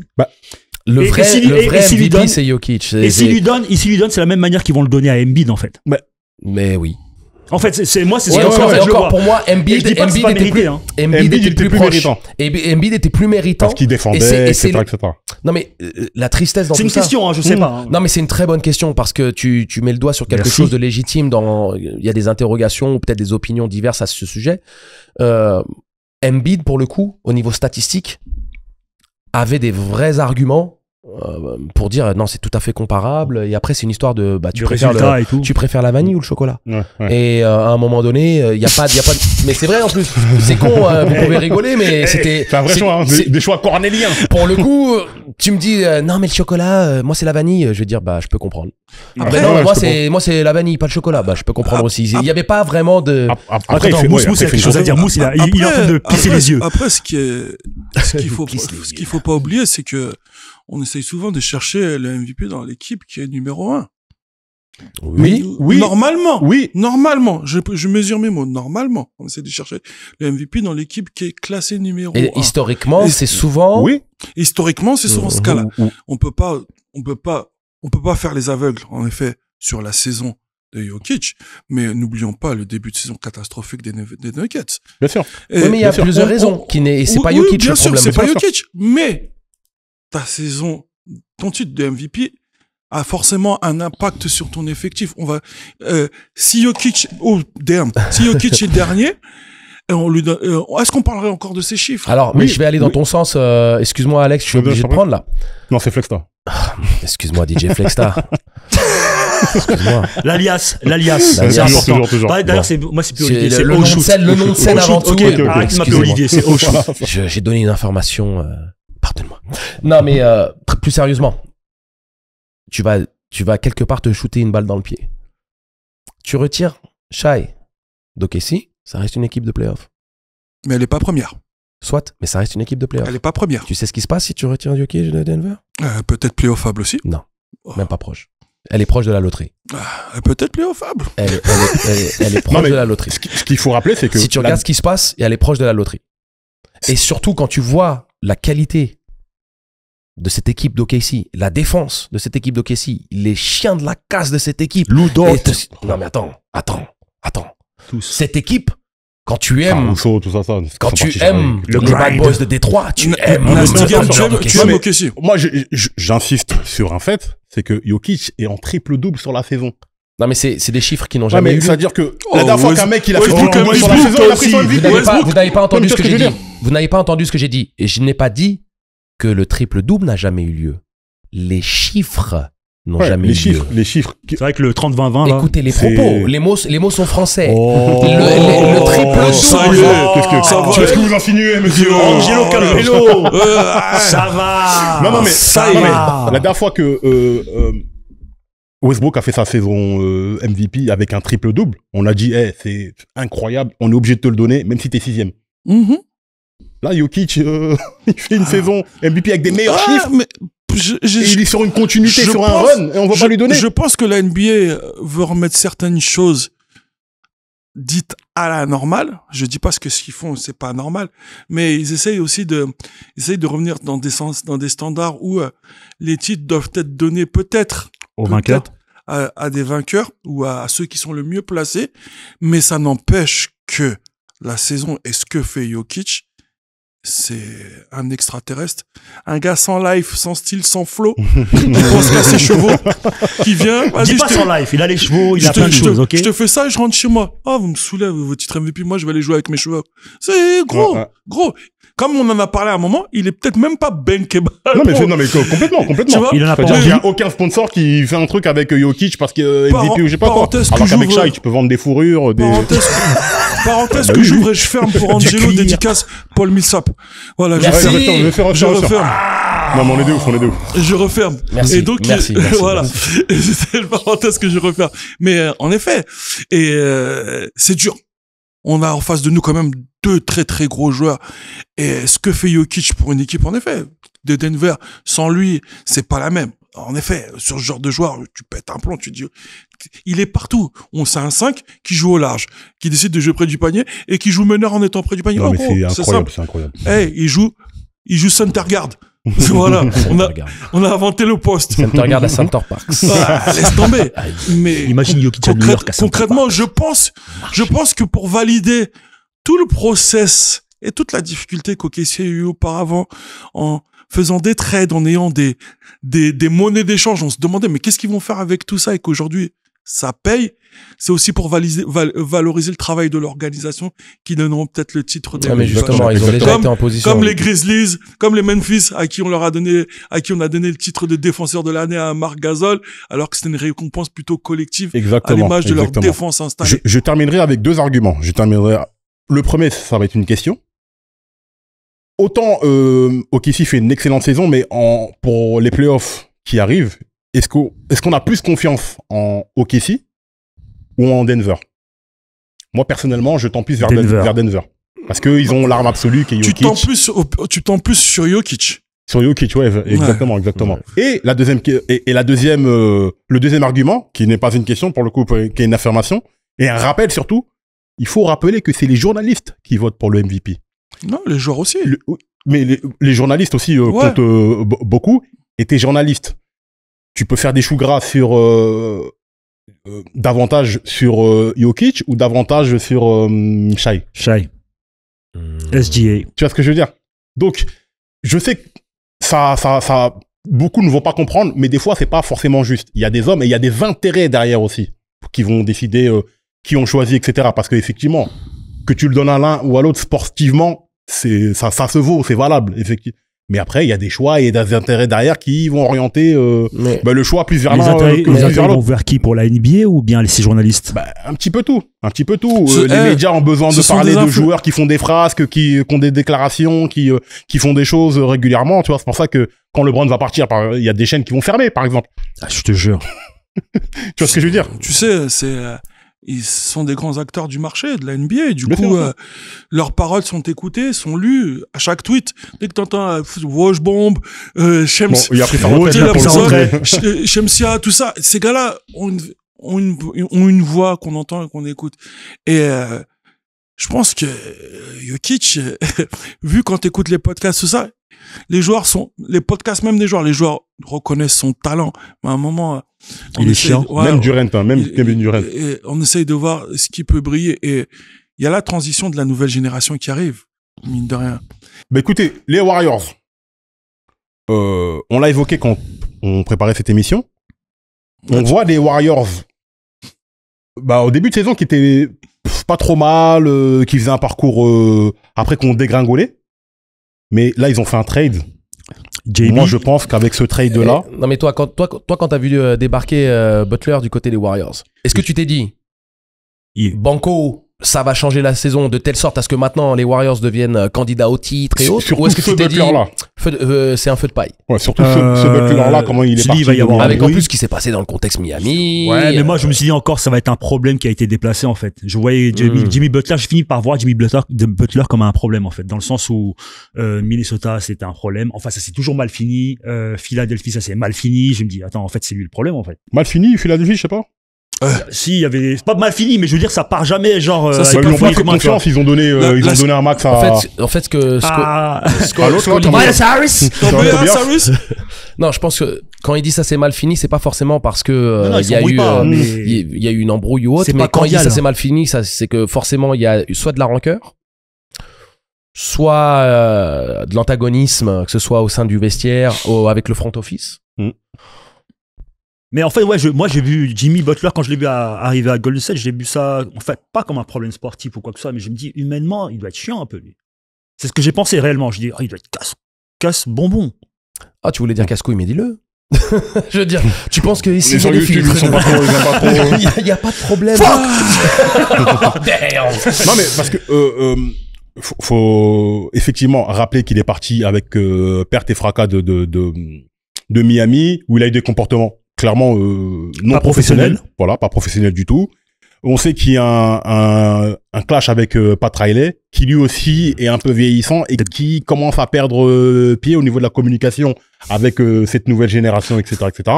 On sent que Pourquoi il faut qu'il passe la main. Il faut qu'il passe la main, clairement. Enfin, c'est les débats qu'il y a, en tout cas, aux États-Unis par rapport à son sujet. Mais là, on le voit arriver aux Warriors et on voit qu'il apporte une aide claire. Qu'est-ce qu'il y a on voit qu'il apporte des choses très claires au niveau de l'effectif. Et encore, on n'a pas encore vu le playoff Jimmy. Je suis désolé. On va rester sur les Warriors, mais comment on peut se permettre de dire que Pat Riley ne doit pas garder cette position-là quand t'as un joueur qui est absent sur... je finis. Qui est absent sur... Non mais... Ma man, il est absent sur 20% des matchs et il demande... Non. Il demande un max. Non. Non. Tu vois, Si tu me demandes, si tu me demandes si je suis d'accord avec Pat Riley, je te dirais que je suis d'accord oui, avec mais Pat Riley. dans ton élocution, dans ton introduction, tu dis qu'il est un peu vieillissant, donc il est pas logique, il est pas lucide dans ses choix. Il est vieillissant, il vient d'une ancienne école où ça se passait d'une certaine manière. Aujourd'hui, on est plutôt dans la République des joueurs qui décident, etc., etc. Et en réalité, c'est lui qui a contre-courant. Moi, je suis d'accord avec lui, mais il a contre-courant. C'est quand même une dinguerie, il y a encore moins de 5 ans. Je suis en désaccord avec ça. Hein? Je suis en complet désaccord avec ce que tu viens de dire. Avec qui, moi? Ah non, avec Flex. Ah, ok. Il y a encore 5 ans, il y a encore 5 ans, on parlait d'une franchise qui était super bien maintenue. Et comme par hasard, bizarrement, il était régulier sur ses matchs. Mais vas-y, on va revenir un peu aux Warriors, parce que voilà. Non, mais c'est intéressant ce que tu dis. C'est intéressant ce que tu dis. Je vais rebondir sur vous deux là. Double flingue. John Wick. Bon. Donc, parlons bien en essayant d'être concis. Pour revenir à ce que tu disais, ouais, mais c'est peut-être potentiellement lui le problème. J'ai envie de te dire quelque chose par rapport au mec, à la Kobe Bryant, à la Draymond Green, à la Jimmy Butler, à la Michael Jordan. Et je suis pas en train d'en faire l'apologie. Hein. Je suis juste en train d'expliquer les mécanismes au niveau de l'interaction avec ce type de personnage. Quand tu as un niveau d'exigence, un niveau de compétitivité, quand tu creuses un petit peu les histoires de ce qui s'est passé du côté de Minnesota, le pourquoi ça a capoté. Quand tu creuses du côté de Philly, pourquoi ça a capoté. Et à un moment donné, et Miami, c'est la même chose. Miami, c'est pour lui. Miami, c'est pour lui. Thing. Je finis par rapport à Olivier. Sachant que c'était des interrogations, hein. Je n'affirmais rien. Ah, non, mais tranquille. Non, mais je tranquille. Je voulais juste... Appelle ton avocat. J'appelle mon avocat. Non, mais j'utilise cette opportunité pour compléter ce que tu poses justement sur la table et je trouve ça très, très intéressant. Le truc avec Jimmy Butler, c'est que au niveau de sa culture, il y a une raison pour laquelle ça colle si bien avec les Warriors. Parce qu'il intègre un vestiaire où c'est Draymond Green, le chef de garde. Et maintenant, le chef de garde est en train de dire « Quoi ? J'ai un mec qui, si je suis là, il va littéralement boire mes paroles et rajouter du feu sur le feu sur le feu, mais rajouter de l'huile sur ce brasier que je suis en train d'essayer de créer dans ce vestiaire. » Et on est en train de voir qu'est-ce qui manquait à Minnesota. Il manquait de la compétitivité, de la dureté. Il manquait la méchanceté qui aurait fait de cette équipe avec beaucoup de talent un vrai facteur dans la côte ouest. Tu regardes à Philly, soft ass Philly. Soft ass Philly. Embiid, soft ass Embiid. Bah, et je le dis. Il est même pas soft, il est pas là. Non mais le problème c'est quoi? C'est le mec qui va tout le temps flopper. C'est le mec qui pourrait mettre 50 points par match mais qui préfère flopper et pleurnicher. Non mais il est même pas là, c'est encore pire. C'est que t'es même pas là. Mais même quand, moi je te parle de quand il est là. Termine les gens. Il faut dire les choses. Soft ass Embiid, que ce soit dans sa manière de se comporter, que ce soit dans sa manière de jouer au basket, avec le talent qu'il a, c'est une insulte au jeu. Donc ça, c'est pour expliquer le pourquoi du comment ça colle pas. Bien sûr. Quand ils disent, vous préférez un Tobias Harris à moi, c'est ça qu'on est en train d'expliquer justement. Exactement. Tobias Harris ou Jimmy Butler? Les calculs sont pourtant assez simples. Mais qui est-ce qui correspond mieux à soft ass Embiid? Tobias Harris correspond très bien. Jimmy, not really. De la même manière que Kobe et Shaq, pourquoi ça collait pas? Hey, lazy ass Shaq, get to work. Non, Kobe ça va pas. I don't wanna work. I'm tired. I gotta work. I'm tired. Non mais en plus, mais ce qui a été bien, c'est qu'eux, ils ont fait une interview où ils ont pu dire les choses et il y avait un amour profond entre les deux, il y a un respect profond et au final, ils ont pu squatcher ça. Mais le truc de Jimmy Butler, c'est ça l'idée. Ouais. Donc maintenant, pour en revenir à tes propos, attention. Qui était le premier soldat de la hit culture? Qui était le premier ambassadeur de la hit culture? Jimmy. Mais c'est pour ça que je dis qu'il y a une rupture. Maintenant, quand la hit culture te rappelle quels sont les préceptes et les principes auxquels tu dois te tenir, maintenant, tu n'as plus trop envie de le faire, donc tu vas commencer à cracher dans la soupe. Moi, je suis d'accord avec Pat Riley. Moi, je te dis juste qu'il y a eu une rupture. Je sais pas de quelle nature, etc. Mais il y a eu une rupture entre les deux hommes. La rupture, c'est que quand tu demandes le maximum, mais que tu ne donnes pas le maximum, et que l'autre te dit, excuse-moi, mais le maximum que tu nous demandes nous met en difficulté par rapport au projet de compléter cet effectif et de reconstruire cet effectif. Après, il y a quand même un pattern à Miami, notamment avec Dwayne Wade. Voilà, c'est pas Dwayne Wade le problème, c'était LeBron le problème avec ils ont donné beaucoup d'argent à tout le monde et Dwayne Wade, ils lui ont dit bon, il nous reste que ça, etc. Alors que Dwayne Wade, c'était quand même. Et c'était une erreur. Il nous reste que ça. Il nous reste que ça. Pourquoi? Parce que vous avez ramené LeBron. Non, mais c'est quand LeBron est parti justement. C'est quand LeBron est parti. Qui a ramené du monde. Non, mais c'est quand LeBron est parti justement. Oui, mais le cycle Dwayne Wade n'est plus le même joueur. Non, mais c'est vrai. Mais il y a des équipes qui remercient des joueurs en leur offrant un dernier beau contrat ou des choses comme ça. C'est des choses qui se font. Mais une fois de plus, l'idée c'est pas de dire que on est des côtés des joueurs ou des équipes ou du front office. Les torts sont partagés. Là, on a dit que Jimmy Butler, il a été imbuvable, mais surtout non professionnel. Il a fait preuve de gaminerie, etc. Il a fait une James Harden. Mais dans cette nouvelle manière de faire, de chouchouter les joueurs, etc., il y a le cas Doncic qui peut nous faire mentir. Mais encore, c'est pour d'autres raisons. Pat Riley s'inscrit en défaut par rapport à ça, tu vois ce que je veux dire? Il est l'un des seuls fers de lance du basket un peu dur des années 90. Et celui qui va prendre la décision finale. Avant ça, il y a un taf, il y a un staff qui présente des chiffres, qui présente des choses et qui disent ouais voilà, aujourd'hui si on continue avec Jimmy, on part avec lui sur 3 ans minimum. Exactement. 3 ans minimum. Et n'oublions pas la sortie qu'il y a eu l'année dernière. Ouais. si j'avais été, non, mais elle veut tout dire. Si j'avais été là, ça serait jamais passé comme ça. Mais pour que ce soit jamais comme ça, il aurait fallu que tu joues. Voilà ce que Pat Riley lui a sorti. Après, bon, est-ce que c'était méchant de dire ça aussi? Mais- Pat Riley, il a mais pas un est-ce peu que lui, abusé. il avait besoin de Il y a des sortir mecs, ça, il y a des la mecs qui question. font, il y a un mec qui fait le malin en train de dire, hé les Non, gars, c'est pas méchant, c'est normal. et à un moment donné, tu sèmes quelque chose que tu récoltes. Tu lances un boomerang, Qui faut sème savoir le le vent rattraper. récolte le tempo. Ah, Je sais. ah, Donc, à un moment donné, Au nom du Père, du Fils et Et du du Saint-Esprit. les Et hates, il ils dit- sont sortis. On va commencer à danser. J'ai fait un crime de lèse-majesté. MC Solar, excuse-moi, on a haché ton œuvre. Mais je pense qu'à un moment donné, Jimmy Butler, revenons sur le centre. Warriors. Est-ce que ça leur garantit une finale de conf? Non, Ah, tu penses pas? non. Mais franchement, ils sont débarrassés de Wiggins, ils ont récupéré Butler à la place. Franchement, tu trouves pas Non. qu'en termes de cœur, Il a ces valeurs-là, on les connaît et on lui retirera jamais ça à Jimmy B. On lui retirera jamais ça.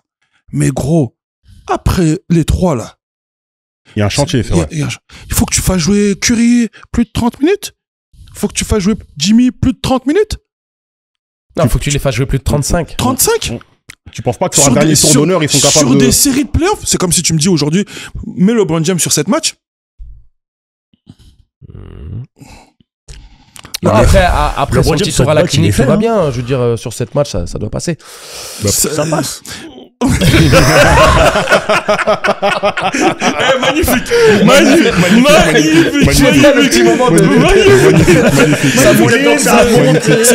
C'est ça que Il vient de dire j'essaie, quoi c'est ça que j'essaie de te faire comprendre, c'est que c'est une plus-value de monstre. D'où ils viennent, c'est une plus-value de monstre. C'est un cadeau de Noël. Ils auraient pour pas grand chose, ils ont eu Jimmy. Mais Jimmy aujourd'hui, déjà qu'ils sont numéro 1 en termes de salary cap explosé, là ils s'apprêtent encore à l'exploser avec Jimmy parce que il lui a déjà proposé les 3 ans. Il lui a déjà proposé les 3 ans. Là, c'est une vraie bastos dans la jambe. Là, au jour du jour, tu vois, pose-toi la question inverse. Comment ça se fait que les Warriors, comme les Lakers, aujourd'hui, à part la jurisprudence dont on cite parce qu'il y a un tarté qui est parti faire un cadeau de Noël, mais voilà, comment ça se fait qu'ils n'arrivent plus à attirer les joueurs? Il n'y a plus d'argent. Sachant que un trade, c'est somme égale. C'est la raison pour laquelle Jordan Poole est parti. Voilà. Bon, après, il y a aussi d'autres raisons, mais il y a Mais aussi il y a- l'argent. Il y a Klay Thompson aussi, Il y a la qui patate- doit il y a la être patate qui est très très partie. fâché Il y a la patate de voir ça. forain, mais bon. Ah mais regarde, tu vois, pourquoi non mais oui, mais tu parlais de Jimmy Butler, tu parlais de Dwayne Wade au Miami Heat, on n'a pas donné à Dwayne Wade l'argent, on n'a pas fait ce geste, mais attends, Klay Thompson. Mais pourquoi n'as-tu pas pris le contrat du côté des Warriors? Il y avait pas de... Non, c'est... Et à un moment donné, business is business. Bien sûr. C'est vrai, c'est vrai. Business is c'est vrai. business. Vous C'est vrai. voulez parler chiffres, vous voulez parler en termes de futur d'une équipe, vous voulez parler en La termes de loyauté, franchise qui a envie d'être dans la continuité des résultats. La loyauté, elle se trouve derrière les dollars. De toute manière, hein, la loyauté, on sait où elle est au niveau de la NBA. Hein. Clairement. Donc, Dollar bill, yo. tu te rends compte comme, regarde, on cash rule everything around me, cream, get the money. Dans le bio, ya. I grew up on the crime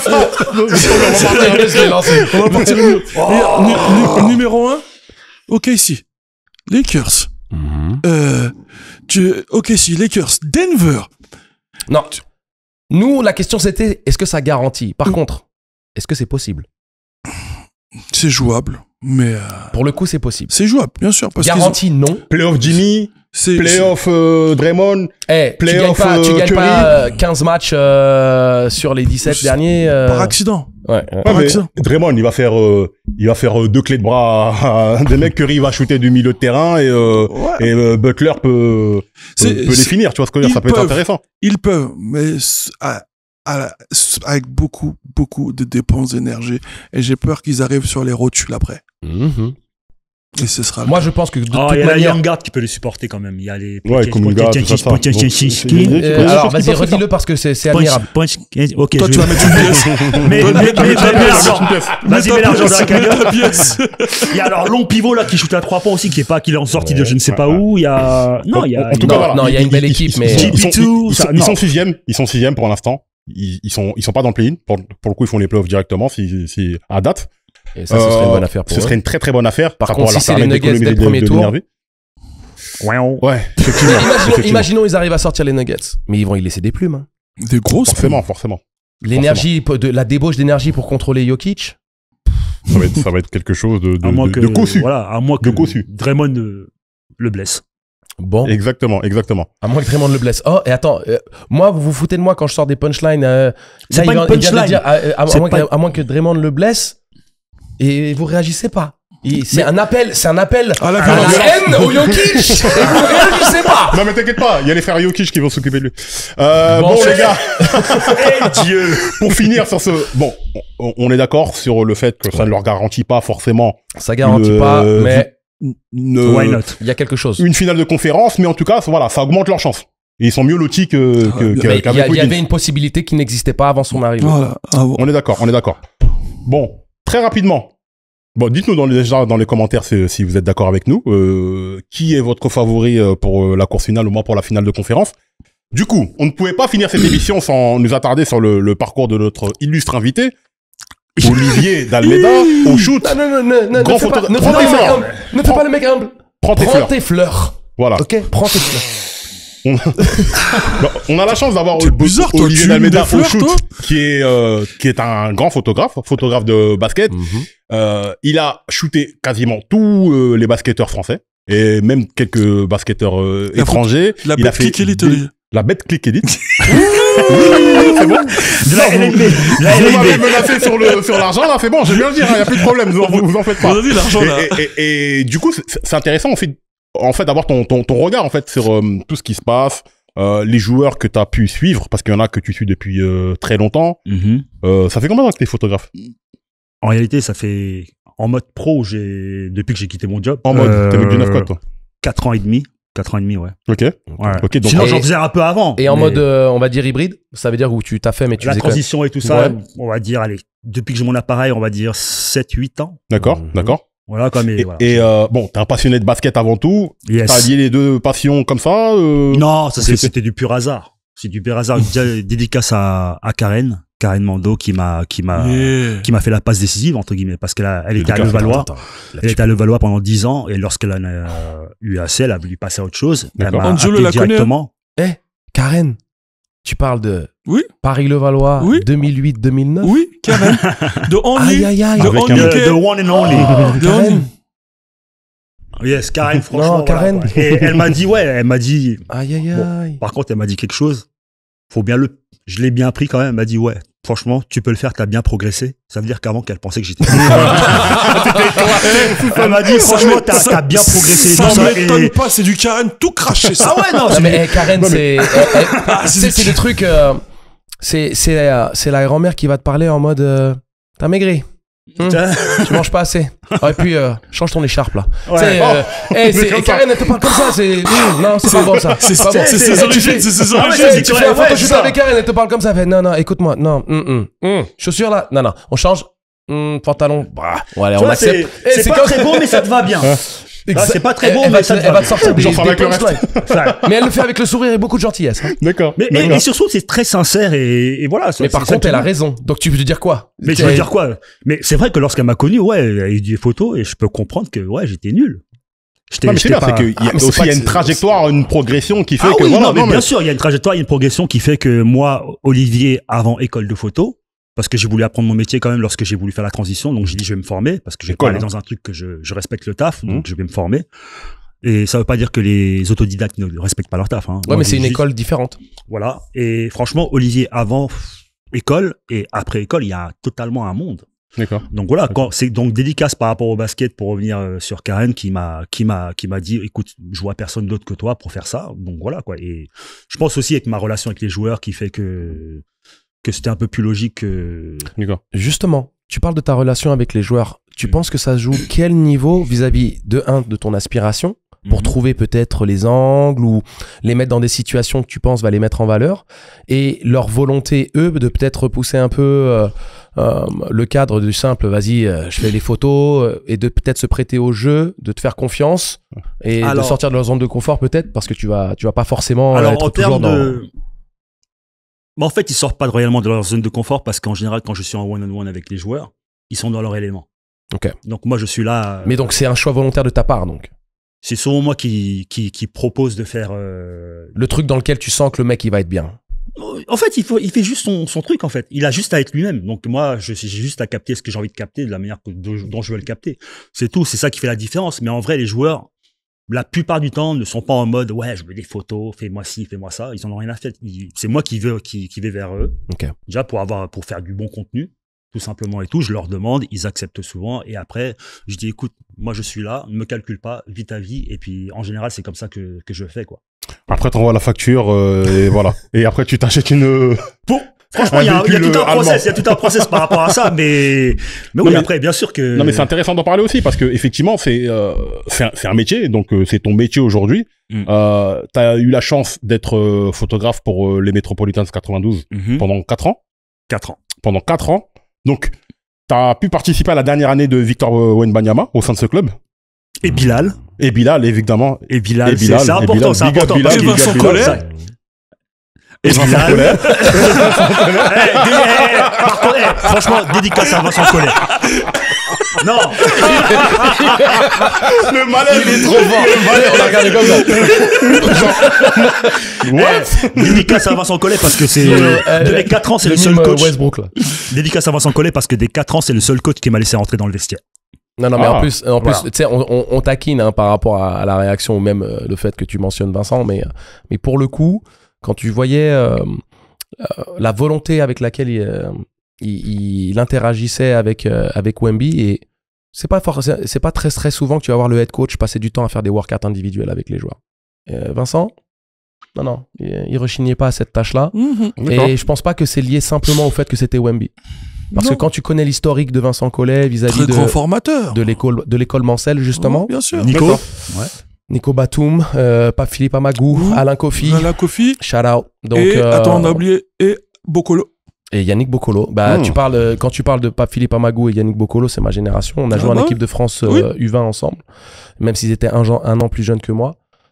Donc, pour ça, Vincent Collet, il n'y aura pas de dénigrement potentiel ou accepté sur ce plateau quand il est question de Vincent Collet. Jamais. J'ai le plus grand respect pour Vincent Collet, pas juste parce qu'il m'a laissé entrer dans les vestiaires.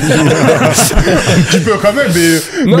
c'est clair. Après, tu l'observes au quotidien, tu l'as dit, quand tu l'observes au quotidien. justement, ça c'est très intéressant parce que même j'ai assisté à des séances vidéo, c'était surtout pendant les finales à Monaco, et j'ai vu quel technicien c'était.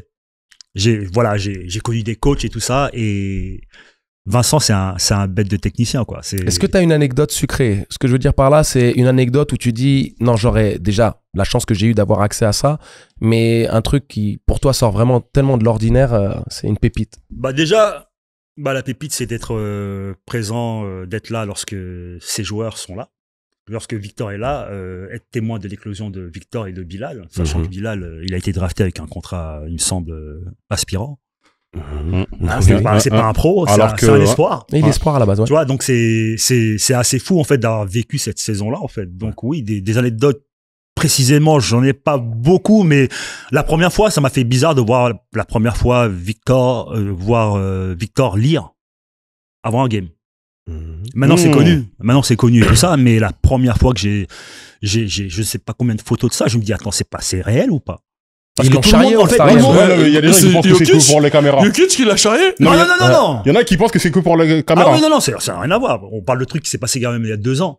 Tu vois, et la plupart des joueurs, soit ils sont dans leur bulle, soit ils ont les AirPods, soit ils ont tu vois, des fois ils ont rien du tout. Mais j'avais jamais vu quelqu'un lire, en fait, avec un game. Et quand je te dis lire avec le plus grand des focus, le plus grand des sérieux, tu vois, je veux dire, c'est pas un genre, quoi. C'est pas LeBron James qui retourne le... Tu vois, c'était vraiment... gratuité tellement légitime. LeBron, les gens t'aiment pas ici. Non, moi j'adore LeBron.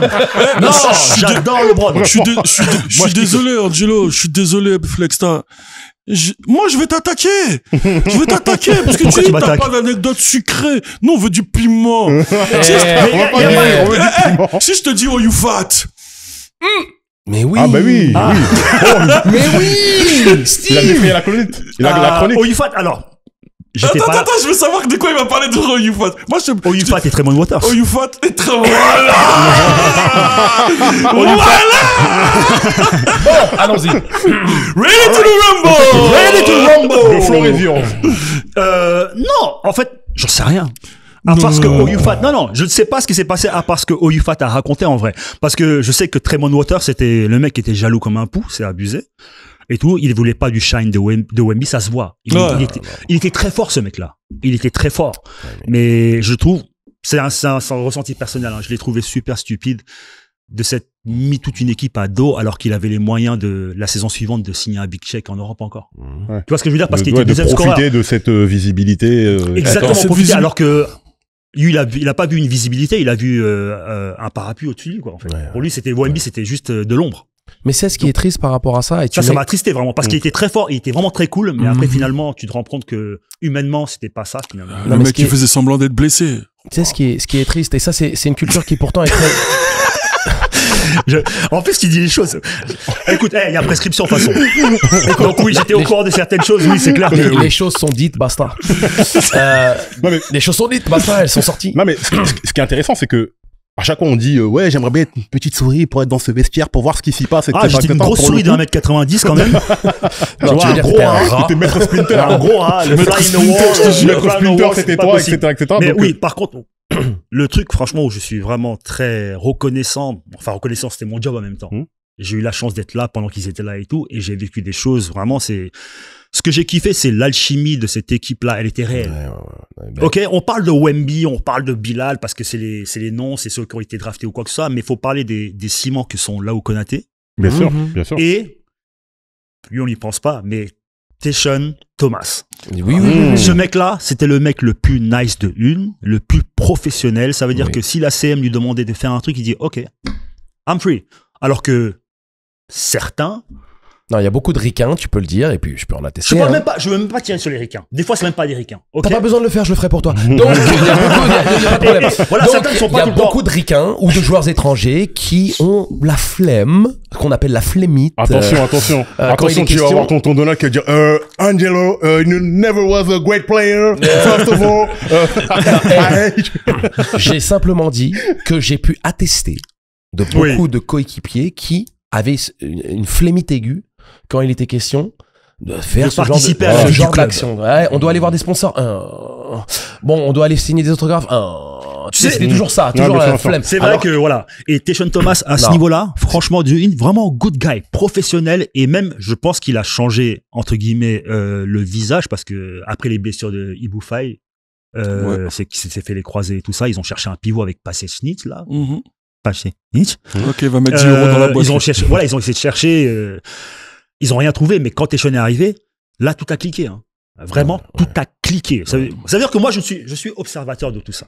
Tu vois? Mais tu vois à l'entraînement ce qui se passe. Tu vois une équipe qui est en train de se former, parce que cette équipe-là, lorsque tu vois les recrutements, tu dis, bon, il y a beaucoup de jeunes. À quel moment le recrutement? Rappelons le recrutement, à quel À moment 3 semaines de... Voilà, à quel moment le recrutement s'est Voilà, fait? Le seul joueur sous contrat, c'était... Ouais, c'est là où. C'était là où? Et comment dire, oui, et moi, ce que j'ai vraiment kiffé dans cette saison-là, c'est vraiment le déclic qu'il y a eu après l'arrivée de Tayshaun Thomas, lorsqu'ils ont trouvé leur intérieur, et que ça a cliqué, et que tu vois une alchimie des mecs qui avaient envie de s'entraîner ensemble, qui avaient envie de se tirer vers le haut. Il y a plus il y a plus Tremont Waters, tu vois, et tout le monde a envie de jouer avec tout le monde, parce que cette équipe-là, elle n'était pas faite pour aller là où elle allait. Hein. Tu sais, Olivier, il y a un truc, il y a deux choses que je veux dire. La première chose, c'est par rapport à Waiters, la tristesse par rapport à cette situation, le talent du gars, qui a Très fort, très très fort. le mec, il était, c'était un C'était problème. le deuxième scoreur. C'est le C'était deuxième un scoreur de la problème. ligue. C'est difficile et c'est dommage. Il y a beaucoup de joueurs dans le milieu professionnel qui réalisent pas les opportunités que, de toute manière, et c'est très américain, et c'est pourtant ça qui me surprend le plus par rapport à lui. Lui, il devrait avoir capté ça avant tout le monde. Quand tu gagnes, tout le monde gagne. Quand l'équipe gagne, ça découle tout le long de la pyramide et tout le monde en récupère, si tu Ça veux, éclabousse la sur tout rosée, le monde. quoi. Bien sûr. Mais donc ça, c'était le premier élément sur lequel je voulais rebondir. Le deuxième élément, c'est un truc dont on n'a pas encore parlé. Tu vois, tu fais des interviews. Tu t'es lancé dans ce projet de maintenant rentrer un petit peu dans les coulisses et d'aller un peu dans l'intimité des joueurs et de raconter, Des acteurs. raconter leur histoire et de leur donner ce prisme où ils ont a safe space, exactement. a safe space to talk. Donc, no Shannon, mais j'aimerais que tu nous dises déjà où est-ce qu'on peut trouver ce que tu fais, puisque moi je sais, mais j'aimerais que tu le partages avec maintenant notre sur les communauté. réseaux, en fait, donc YouTube avec Olivier Dalmeda, toujours. Instagram, Olivier Dalmeda. Voilà, je suis très simple, hein. Même si c'est Oshoot, je préfère mettre mon nom. Quoique Instagram, c'est sur Oshoot, peut-être. Alors attends. Bon, vous trouverez. Vous trouverez Olivier d'Almeida. Voilà, c'est partout. Mon site internet, olivierdalmeida.com. Donc, c'est là-bas où, je parle un peu de tout ce que je fais. Et d'ailleurs, restez connectés parce que je vais parler de beaucoup plus de choses. Je vais ouvrir un peu mon portable. Parce que j'ai quand même quelques pépites dedans qui font que, voilà, qui sont là depuis un moment et qui méritent un peu d'être vus, quoi. C'est un peu égoïste de garder ça pour moi. Rien de compromettant, hein, mais. Mais c'est moi, je voudrais te faire un big up parce que on le note pas assez. Angelo s'est attardé un peu sur le jeu des joueurs au niveau de la communication, des signatures, des autographes, tout ça. Ce qui est super, c'est que au travers de son boulot, il est directement repartagé par les joueurs qui sont pris en photo. Tu peux les voir sur tous leurs réseaux sociaux. Aujourd'hui, la plupart des joueurs rediffusent les photos qui ont été prises d'eux et sur leurs réseaux sociaux en jouant le jeu, en taguant, en mettant les crédits. Exactement, c'est important. C'est aussi un moyen de communication pour eux. Donc au travers de ce qu'il fait, il agrémente la communication des joueurs et comme tu l'as dit, ça éclabousse sur tout le monde et ce que j'adore, c'est que les joueurs comme la plupart des gens qui sont pris en photo apprécient être pris en photo et le partagent parce que ce sont des beaux clichés. Exactement. Ouais, mais merci, tu contribues à la communication aussi et à l'amélioration de la visibilité du basket français, notamment au travers des joueurs que tu prends en photo, des superstars et des moins stars, etc. Donc, je sais que tu réalises beaucoup de shootings privés où tu réunis plein de... D'ailleurs, à force de faire ce genre de choses avec les joueurs et tout, après, c'est ce que je mets plus en avant, mais... on oublie, en fait, moi, je suis photographe portraitiste. Voilà, en sortant de l'école de photo, c'est vraiment ce que j'ai kiffé faire, c'était shooter des gens. Parce que c'est un serial killer. Donc, le shooter de Washington, c'était lui. Bon, voilà, le scoop est sorti, les gars. Et comment dire, mais après, bon, par mon parcours, de basketteur, par mes relations, mon carnet un peu, je suis tombé avec Karen aussi, je suis tombé dans le basket qui fait que c'est ça qui est beaucoup plus mis en avant et on me connaît beaucoup plus pour ça. Mais en vrai, je sais faire beaucoup de choses. Mais bien sûr. Je sais faire beaucoup de choses. Après, c'est beaucoup plus cool de mettre du basket, tu vois, que de mettre une photo de mariage. Voilà. Mais après, je suis compétent. Mais surtout que c'est ton ADN et c'est ce que tu aimes aussi. Oui, donc, bien sûr. Voilà, je fais ce que j'aime sur mes réseaux. Sur mes réseaux, je fais ce que j'aime après. Tu vois ce que je veux dire? Donc, je travaille pour tout le monde. Enfin, tout le monde. Ouais. Tu sais, Olivier, Olivier, alors, pour moi, c'est quelque chose de toujours très important à faire. C'est comme ça que je suis en tant que personne, mais je pense que c'est la culture qu'on partage avec DJ Flexstar, a.k.a. Alexandre, mais vous le saviez pas. Mais maintenant que c'est sorti, voilà. Mais blague à part, on a des gens auxquels on s'identifie. Je pense qu'on choisit aussi nos invités par rapport à ce genre de valeurs qu'on prône et qu'on partage. Et moi, il y a quelque chose que je veux mettre en avant par rapport à toi, Olivier, c'est que tu transpires l'humilité. Il a une discrétion dans le boulot qu'il fait, sachant qu'il balance des pépites, il trouve des angles magnifiques, il est très très rigoureux dans le travail qu'il propose, mais il y a une manière de faire les choses. Il y a pas mal de gens qui aiment se mettre en avant et qui pensent que c'est eux le produit, alors que lui, il veut s'assurer que le produit reste les photos qui sortent de son appareil. Exactement. Et c'est quelque chose que j'apprécie énormément vis-à-vis de toi, donc je tenais à le dire publiquement. Et on parle toujours de culture. Et nous, on parle de basket, mais on traite aussi de la culture qui environne ce sport qu'on aime tellement. Et d'avoir des gens comme Olivier, c'est aussi un rappel que cette culture, c'est toutes ces petites fourmis qui officient dans ce microcosme du basket où tu as les photographes, t'as les CM, t'as les kinés, t'as les bénévoles, les créateurs de contenu, Exactement. T'as énormément de monde, donc le fait de pouvoir utiliser notre plateforme pour mettre des gens comme toi en valeur, c'est quelque chose qui est important pour nous, donc on est vraiment ravis que même si c'était pas prévu à la base, tu aies gracieusement accepté notre invitation. C'est très apprécié, merci beaucoup. C'est très apprécié, beaucoup, vraiment. Merci. Et voilà, quand tu parles de culture et tout ça, j'ai aussi envie de parler de musique, de basket, mais tu vois, on parle de, par exemple, le quai. Tu vois, c'est ce genre de choses-là qui font que... Le T54, il y a un monsieur qui connaît bien, là, qui a gagné plusieurs fois. Non, mais il y a un monsieur qui l'a gagné plusieurs fois. Tu vas parler de Woodmix une fois. Woodmix, il a gagné une fois. Plusieurs fois. Mais mon équipe l'a gagné 2 fois. Voilà. Woodmix. Woodmix, Woodmix, ok. C'est un Woodmix sponsorisé par Dahomey, tu comprends mieux pourquoi la première émission, c'est... Moi, j'ai pas eu la chance. Dahomey, il est arrivé après ma retraite. Donc ouais, dans mon taf, franchement, dans mon taf, ce qui me rapproche vraiment plus de la culture, c'est vraiment le quai 54. Je veux vraiment le mettre en avant dans le sens où c'est là où je prends énormément de plaisir. C'est la récréation. C'est vraiment la grosse récréation et voilà, parce que tu as parlé de culture. Bien sûr, non, mais il faut le dire, et big up à Amadoun, à Thibaut, à toutes les équipes, toute la famille à toute la Quai famille Quai 54, Almami, évidemment. Almami. Vous êtes là, il y a des micros, il y a des caméras, On est enfin ensemble, bref, on les est gars, ensemble. vous êtes les bienvenus. Surtout que les gens sont pas loin. Exactement. Moi, je dis ça, je dis rien. Moi, je dis, il y en a qui habitent pas loin. Exactement. Donc, c'est un coup de fil. T'habites à côté, amène-toi. Non, mais ça va se faire, de toute façon.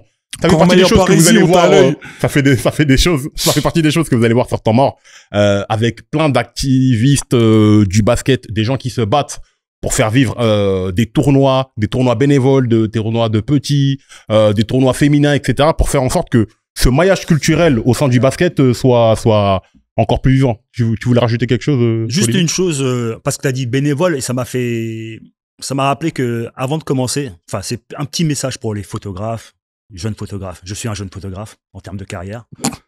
Et en fait, ce qui est dommage, c'est que beaucoup sont drivés par l'argent. Ah. Il faut savoir que j'ai dû faire 3-4 ans de gratuité avant d'en arriver là. Bien sûr. Ça veut dire que même l'exemple que j'ai, c'est Nicolas Batum. C'est Sacha Gifa qui me le présente et tout ça. Je commence à shooter. Franchement, je pense que c'est en 2018 que je shoote la première fois Nicolas Batum et tout. Grand Sacha. Et du coup, ouais, chaque été, depuis, la relation ça a pris, quoi, avec Nicolas et tout. Je l'ai shooté, c'est un truc qui doit être, qui doit pas forcément être dit, mais je l'ai shooté, on va dire gratuitement, mais parce que moi, ça m'aidait à travailler ma photographie, de trouver mon angle, ton portfolio, de profiter de la hype de Monsieur Batum, parce que c'est quand même quelqu'un dans notre sphère. Bien sûr. Non, mais du basket.